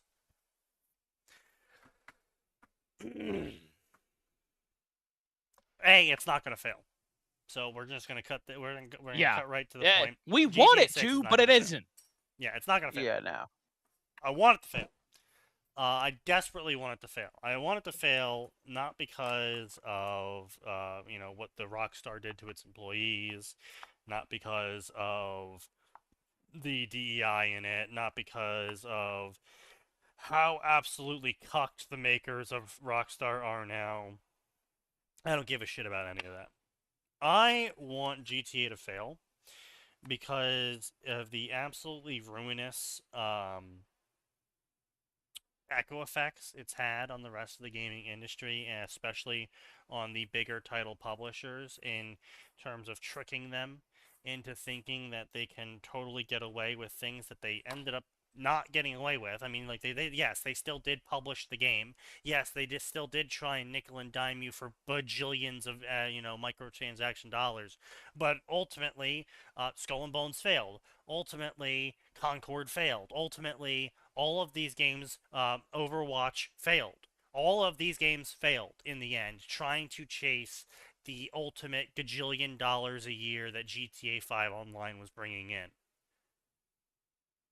Every single live service game is chasing the ultimate GTA payday, and they will all fail and die and burn because of it. And I'm pissed about that because I wanted good games, and good games go to die chasing GTA. Just like how we could have had tons of good MMOs out after 2004, but instead every developer of an MMO decided they were going to try and kill WoW instead of making a good game. And they all failed, and WoW's still here. Somehow. Or it's an Eastern MMO, which is even worse. Yeah. So we could have had good live services, but everyone is chasing the GTA Online high of infinite money. And unfortunately, they're going to do it again because there's a shitload of stupid people out there. The same people that go and buy FIFA 2020, 2021, 2022, 2023, 2024, 2025, 2026, and probably until the day they fucking die will they be buying a console and whatever FIFA of that year is coming out, or whatever Madden of that year is coming out, whatever NFL of that year is coming out. They are going to be there in line on the day it comes out, buying it at full price, despite nothing changing or it getting worse. And they're going to play it. They're going to complain about it. They're going to whine about it on Facebook and Twitter. And then when the next one comes out next year, they're going to buy it again. And nothing will have changed or it'll have gotten worse. And this is going to be the same thing with GTA. Apparently, a lot of the leaks have come out from GTA now. And the story sounds mediocre at best. It's just another GTA story at best. At worst, it's boring. And if you've seen any of the GTA Online... Max, apparently we also stopped playing GTA Online at the best time, because I actually went out and I pulled up a video of every GTA cutscene for GTA Online, for all of the new heists, all of the new content and everything. And apparently, after we stopped playing the game... You mean after we were made to stop playing because they deleted our characters that we had 180 hours on? Yes. After we were made to stop playing, and then didn't start playing again after our ban allotment time ran out. Apparently, after that point in time, it literally, I don't know how else to say it, it just got gay. Literally gay. Like, every new content update was like, oh, this is the tuner garage where everyone can be what you really want to be on the inside. We're inclusive here. We don't mean to exclude anyone. Is an actual dialogue line from gangsters who kill people. Well, I mean, they're gangsters, not monsters. Sneaky, don't know. Right. And it's just more of that shit of just like... then the next DLC update was the Millennial Gang, where Listen, Sneaky, they made a lot of money off the Ballad of Gay Tony, and they've been trying to recapture that high ever since. Right. Yeah, I'm sure. Where you join a gang called Sexual Mediasaurus. All right. Anyway, on that note, fuck this. I'm going to bed. I'm getting my dinner. And they shout Metasaurus, yeah, as they all drink really shitty beers. It's very lame and stupid, and it's just, these are the same writers that are going to make 6. And so if you think 6 is going to have good story, it's not. If you think 6 is going to be fun to play, I mean, it's looking like it's just going to have 5's gameplay, which 5 was fun to play. So by dint of not fucking it up, it's probably going to be fun to play. They also didn't they also like separate the online side from it, so it's just a pure single player game? Yeah, GTA 6 is just going to be a single player game, and I think a large portion of the people buying the game don't realize that because they're illiterate. Yeah. I mean, they're already doing shit like they're selling you 30% of the game in the Ultimate Bundle. Like, if you don't buy the Ultimate Bundle, you can't customize your character's looks, your character's clothing, your character's cars. That's all DLC now. Yeah. $30 of DLC. For customization of your single-player character. Which should be in by default. Yeah. But you see, Big Daddy Corpo asked them to see if they could get away with it. And unfortunately, they will. Yeah. Because people are stupid. And the problem is that, yes, this is going to prove to investors that indies aren't worth investing in. It's going to prove to investors that double A's aren't worth investing in. It's going to prove to investors that the only way to make the real money is to invest in some AAA company, make a quadruple A game that costs billions of dollars, because obviously that means you'll get like $90 billion from it then, and infinite money. You just need to put more money into it. Obviously, the problem all along was we just weren't putting enough of other people's money into the game. I Because want that's the the game other to thing. fail so Yeah, But it We all won't. do. Like, look, I wish every game we all want it to developer fail, but very it nice won't. should die. So I have a slight sliver of hope that it just won't, but It that's might me being underperform, hopeful. but that's very I think at the end of the doubtful. day, I don't know if GTA 6's sales figures are accurate, because I think the problem I have with these sales figures is I don't feel like enough people actually own the consoles, especially now now they cost like $1,000. I don't think enough people own the consoles. Like, every single person who owns a current gen console had to have pre-purchased GTA 6 for their sales numbers to make any sense, because they're not selling it on the PC. Yeah. And I'm almost willing to put money down. A quarter of consoles that have been sold for PS5 are probably still in the hands of scalpers who can't move their stock. Yeah, I wouldn't be surprised by probably. that information at all. So, some of them probably are still holding on to ones from 2020, still sealed. Mine is still in a box. And that's the other thing, is I don't think, like, we've had very lackluster years for the current gen consoles. I don't think there's that many people actually using them. I mean, Helldivers is actually a great example of this. So recently, Helldivers put out a patch, and from one of the websites, it gives us a total of all Helldivers players in the game across all 3 consoles, right? Well, because of Steam charts also existing, we know exactly how many players are playing Helldivers from Steam. Mm-hmm. Steam players make up 80% on average the player base for Helldivers. Ooh. That's boy. a lot. Split, and the 20% is then split between Xbox players and PS5 players, and Xbox players are an even smaller majority, so around 5%-ish, really, at the end of the day, is Xbox players, and the other 15% is PS5 players. And that was a sensational game that was being sold for less than $60. And you're telling me that only 20% of the player base is on a console? During the hypest period of the game? Mm-hmm. Like, I would have assumed console would have been higher. You would have thought, right? You would have thought 50% maybe. Yeah, But no, that's it's bad. fucking microscopic comparatively, and so it's what I have to sit here at the end of the day, and I'm looking at Sony's decisions of constantly raising the console price.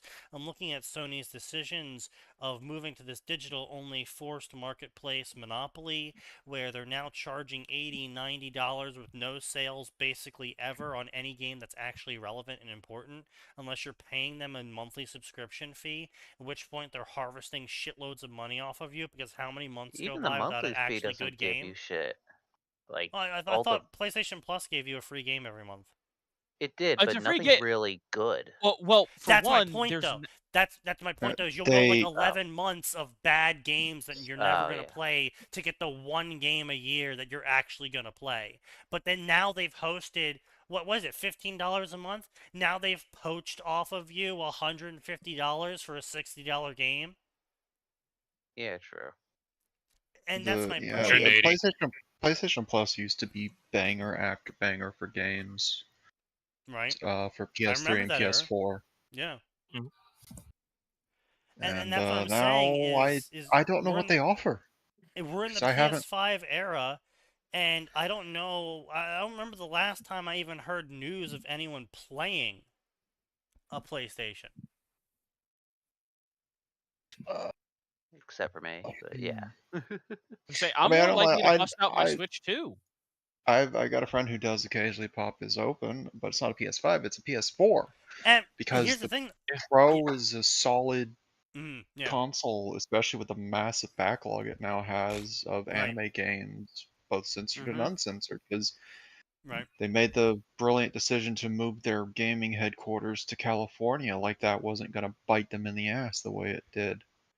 Yeah, exactly, right. And that's the other thing, right, is that I was talking with my nephew. I don't know, not nephew, a little brother. And I don't know if I brought this up on stream or not, but I was talking with my little brother about, you know, what he's seeing in terms of the hype. his peer group, right? His age Yeah, bracket, you mentioned right? this before. Not just hype, but how many of them actually even own a console? Oh, I don't think you mentioned that. Let alone are hyped for a game, but how many of them actually own a console? And he's like, I don't know, Sneaky. Like, I know maybe one person who owns a PlayStation 5 besides me, and the only reason why I own a PlayStation 5 is because my older brother gave me his, and the only game I play on that is Fortnite. And of the person that I do know that owns a PlayStation 5, he also only plays Fortnite.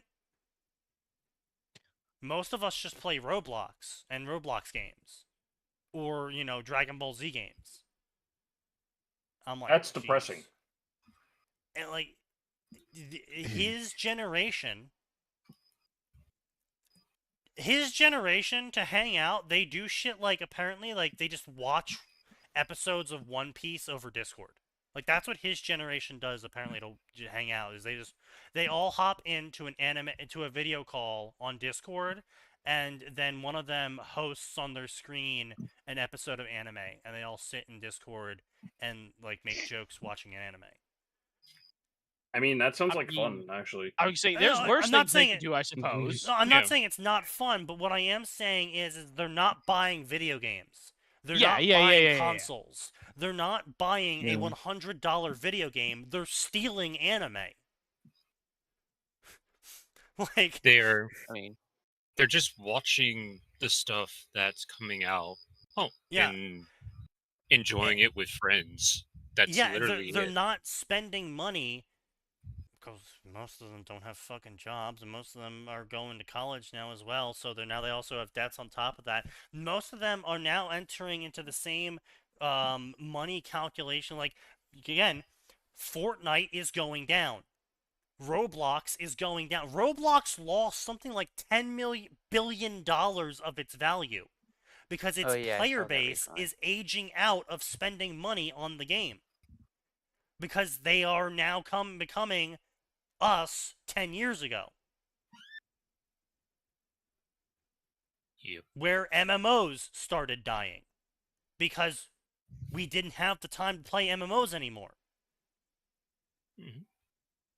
And so all of these game industry standards that were built off of a generation of children with money or time on their hands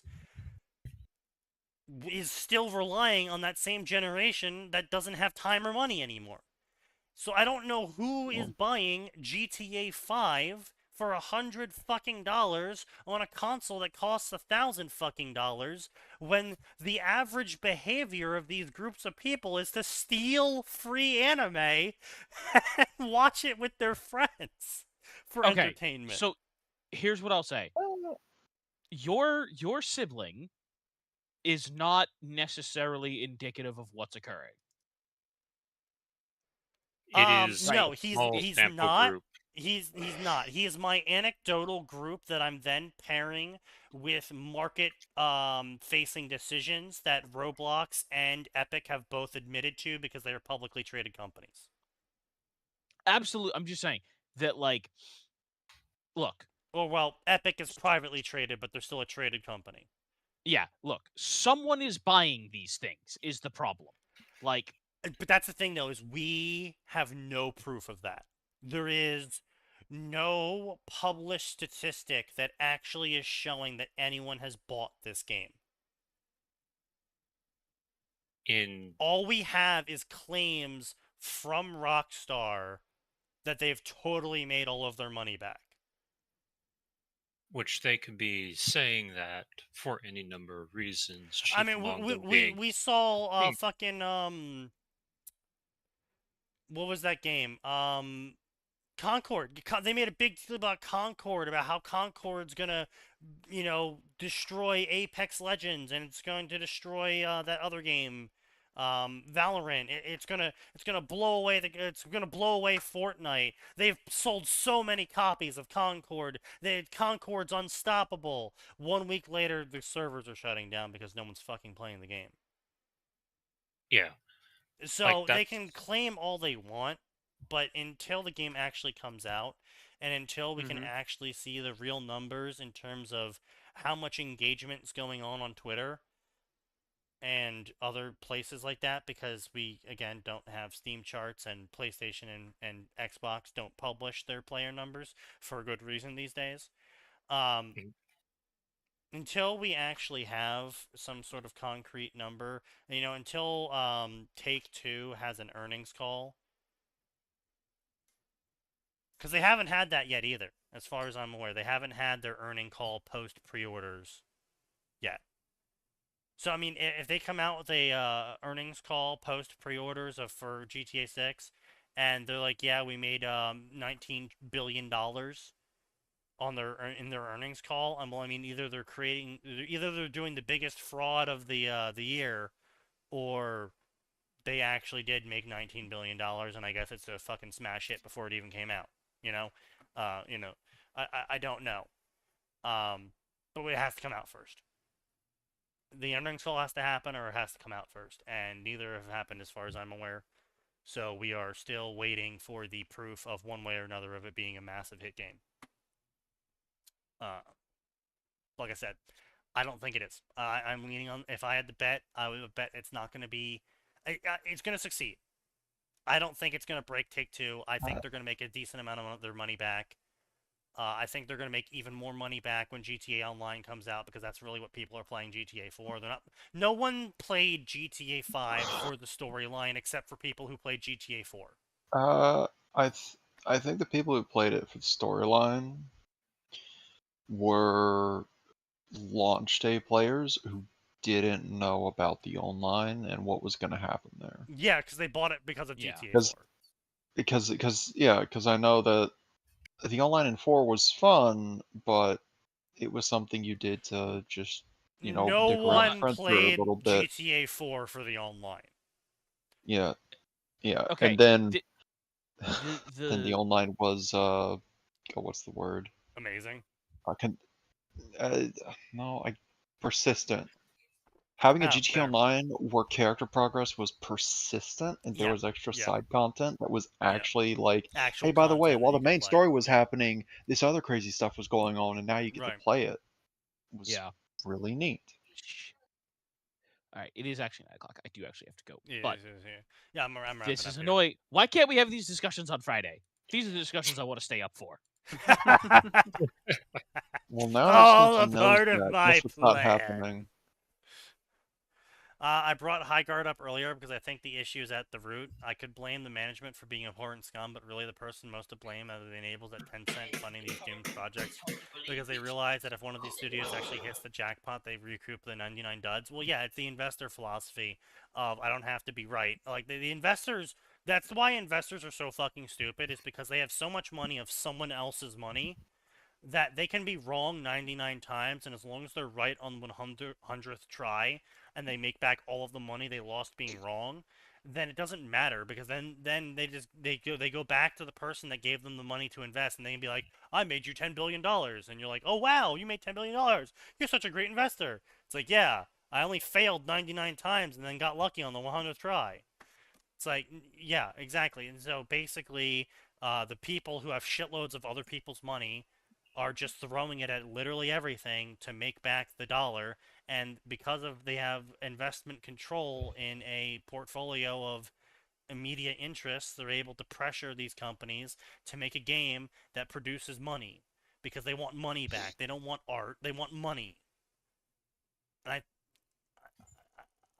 I don't think a publicly traded studio, I've said this before on this podcast, I don't think a publicly traded studio is ever going to be able to make a good game. Nope. When the primary interest of the game company is to make money, not a good game, then they're not going to make a good game. That's just how it works. You're going to have that 1 in a million in-game, once in a lifetime. Did you guys see that clip of Chris Hansen getting banned instantly when he tried to expose Roblox? Yeah, I actually did see that recently. When I was playing Fallout 76. That's a great way to get people to believe that you aren't run by a bunch of fucking idiots. Oh yeah, no, it was crazy. He was literally hosting a live event in front of a giant venue, and he was showing off how there's a child predator problem in Roblox. And within 5 minutes of him doing this venue, he got banned for no reason, because he didn't even get to interact with anyone yet. He had one single interaction with one single person that was trying to get him to go on to Discord to interact with him instead of using the Roblox platform. That was slightly suspicious. And then he got banned instantly. Reason not given, blah, blah, blah, blah.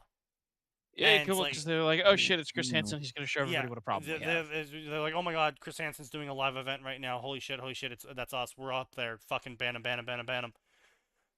Everyone panic. Which is, yeah, again, just not what you want to do if you want to convince people that you are not a platform that promotes pedophilia. It was Snapchat, apparently. It was Snapchat? Instead. Okay, yeah, sure. I don't... He talked with like 3 people. Yeah, like I said, I was listening to it, in one ear as I'm playing a video game. So I'm getting like 75% of the details, but really I didn't need that much more. But yeah, it's that was just fucking crazy. But yeah,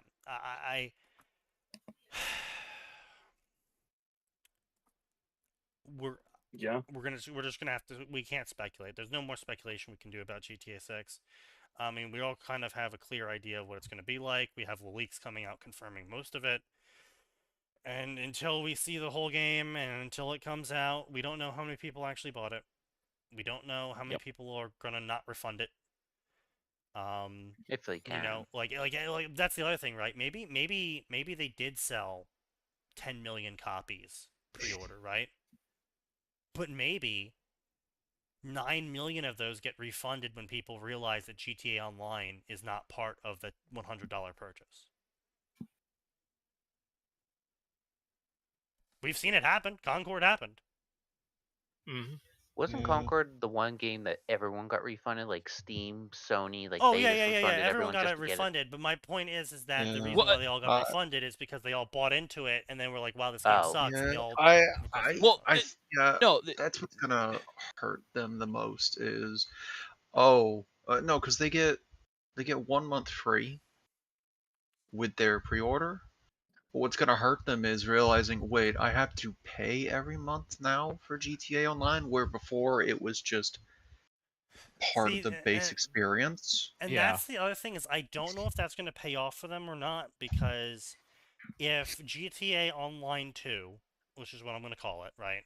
If GTA Online 2 just ends up being the equivalent of what GTA 6 is, which is just GTA 5 with a new story, like if they are introducing nothing new, if there is nothing new to the formula of GTA besides more story content, except this time you now have to pay a monthly subscription for it, I don't see a large portion of these people not just moving back to GTA Online 1. Yeah, I'd agree with that. Yeah. And with that, yeah, that's fair. Goodbye, everybody. Good night. Yeah, it's a good place to end. I swear half the kids who are come to my job are literally playing Roblox on their phones while their parents are clueless. Well, yeah, it's because the parents think Roblox is a console/computer game, not a phone game. And so they have no idea. Parents, once again, being clueless about how their kids interact on social media. Wow. The year must end in a number. All right. Well, we'll see everyone on Friday because I'm certain something's going to happen somewhere at some point in time. And we'll be there to talk about it because there is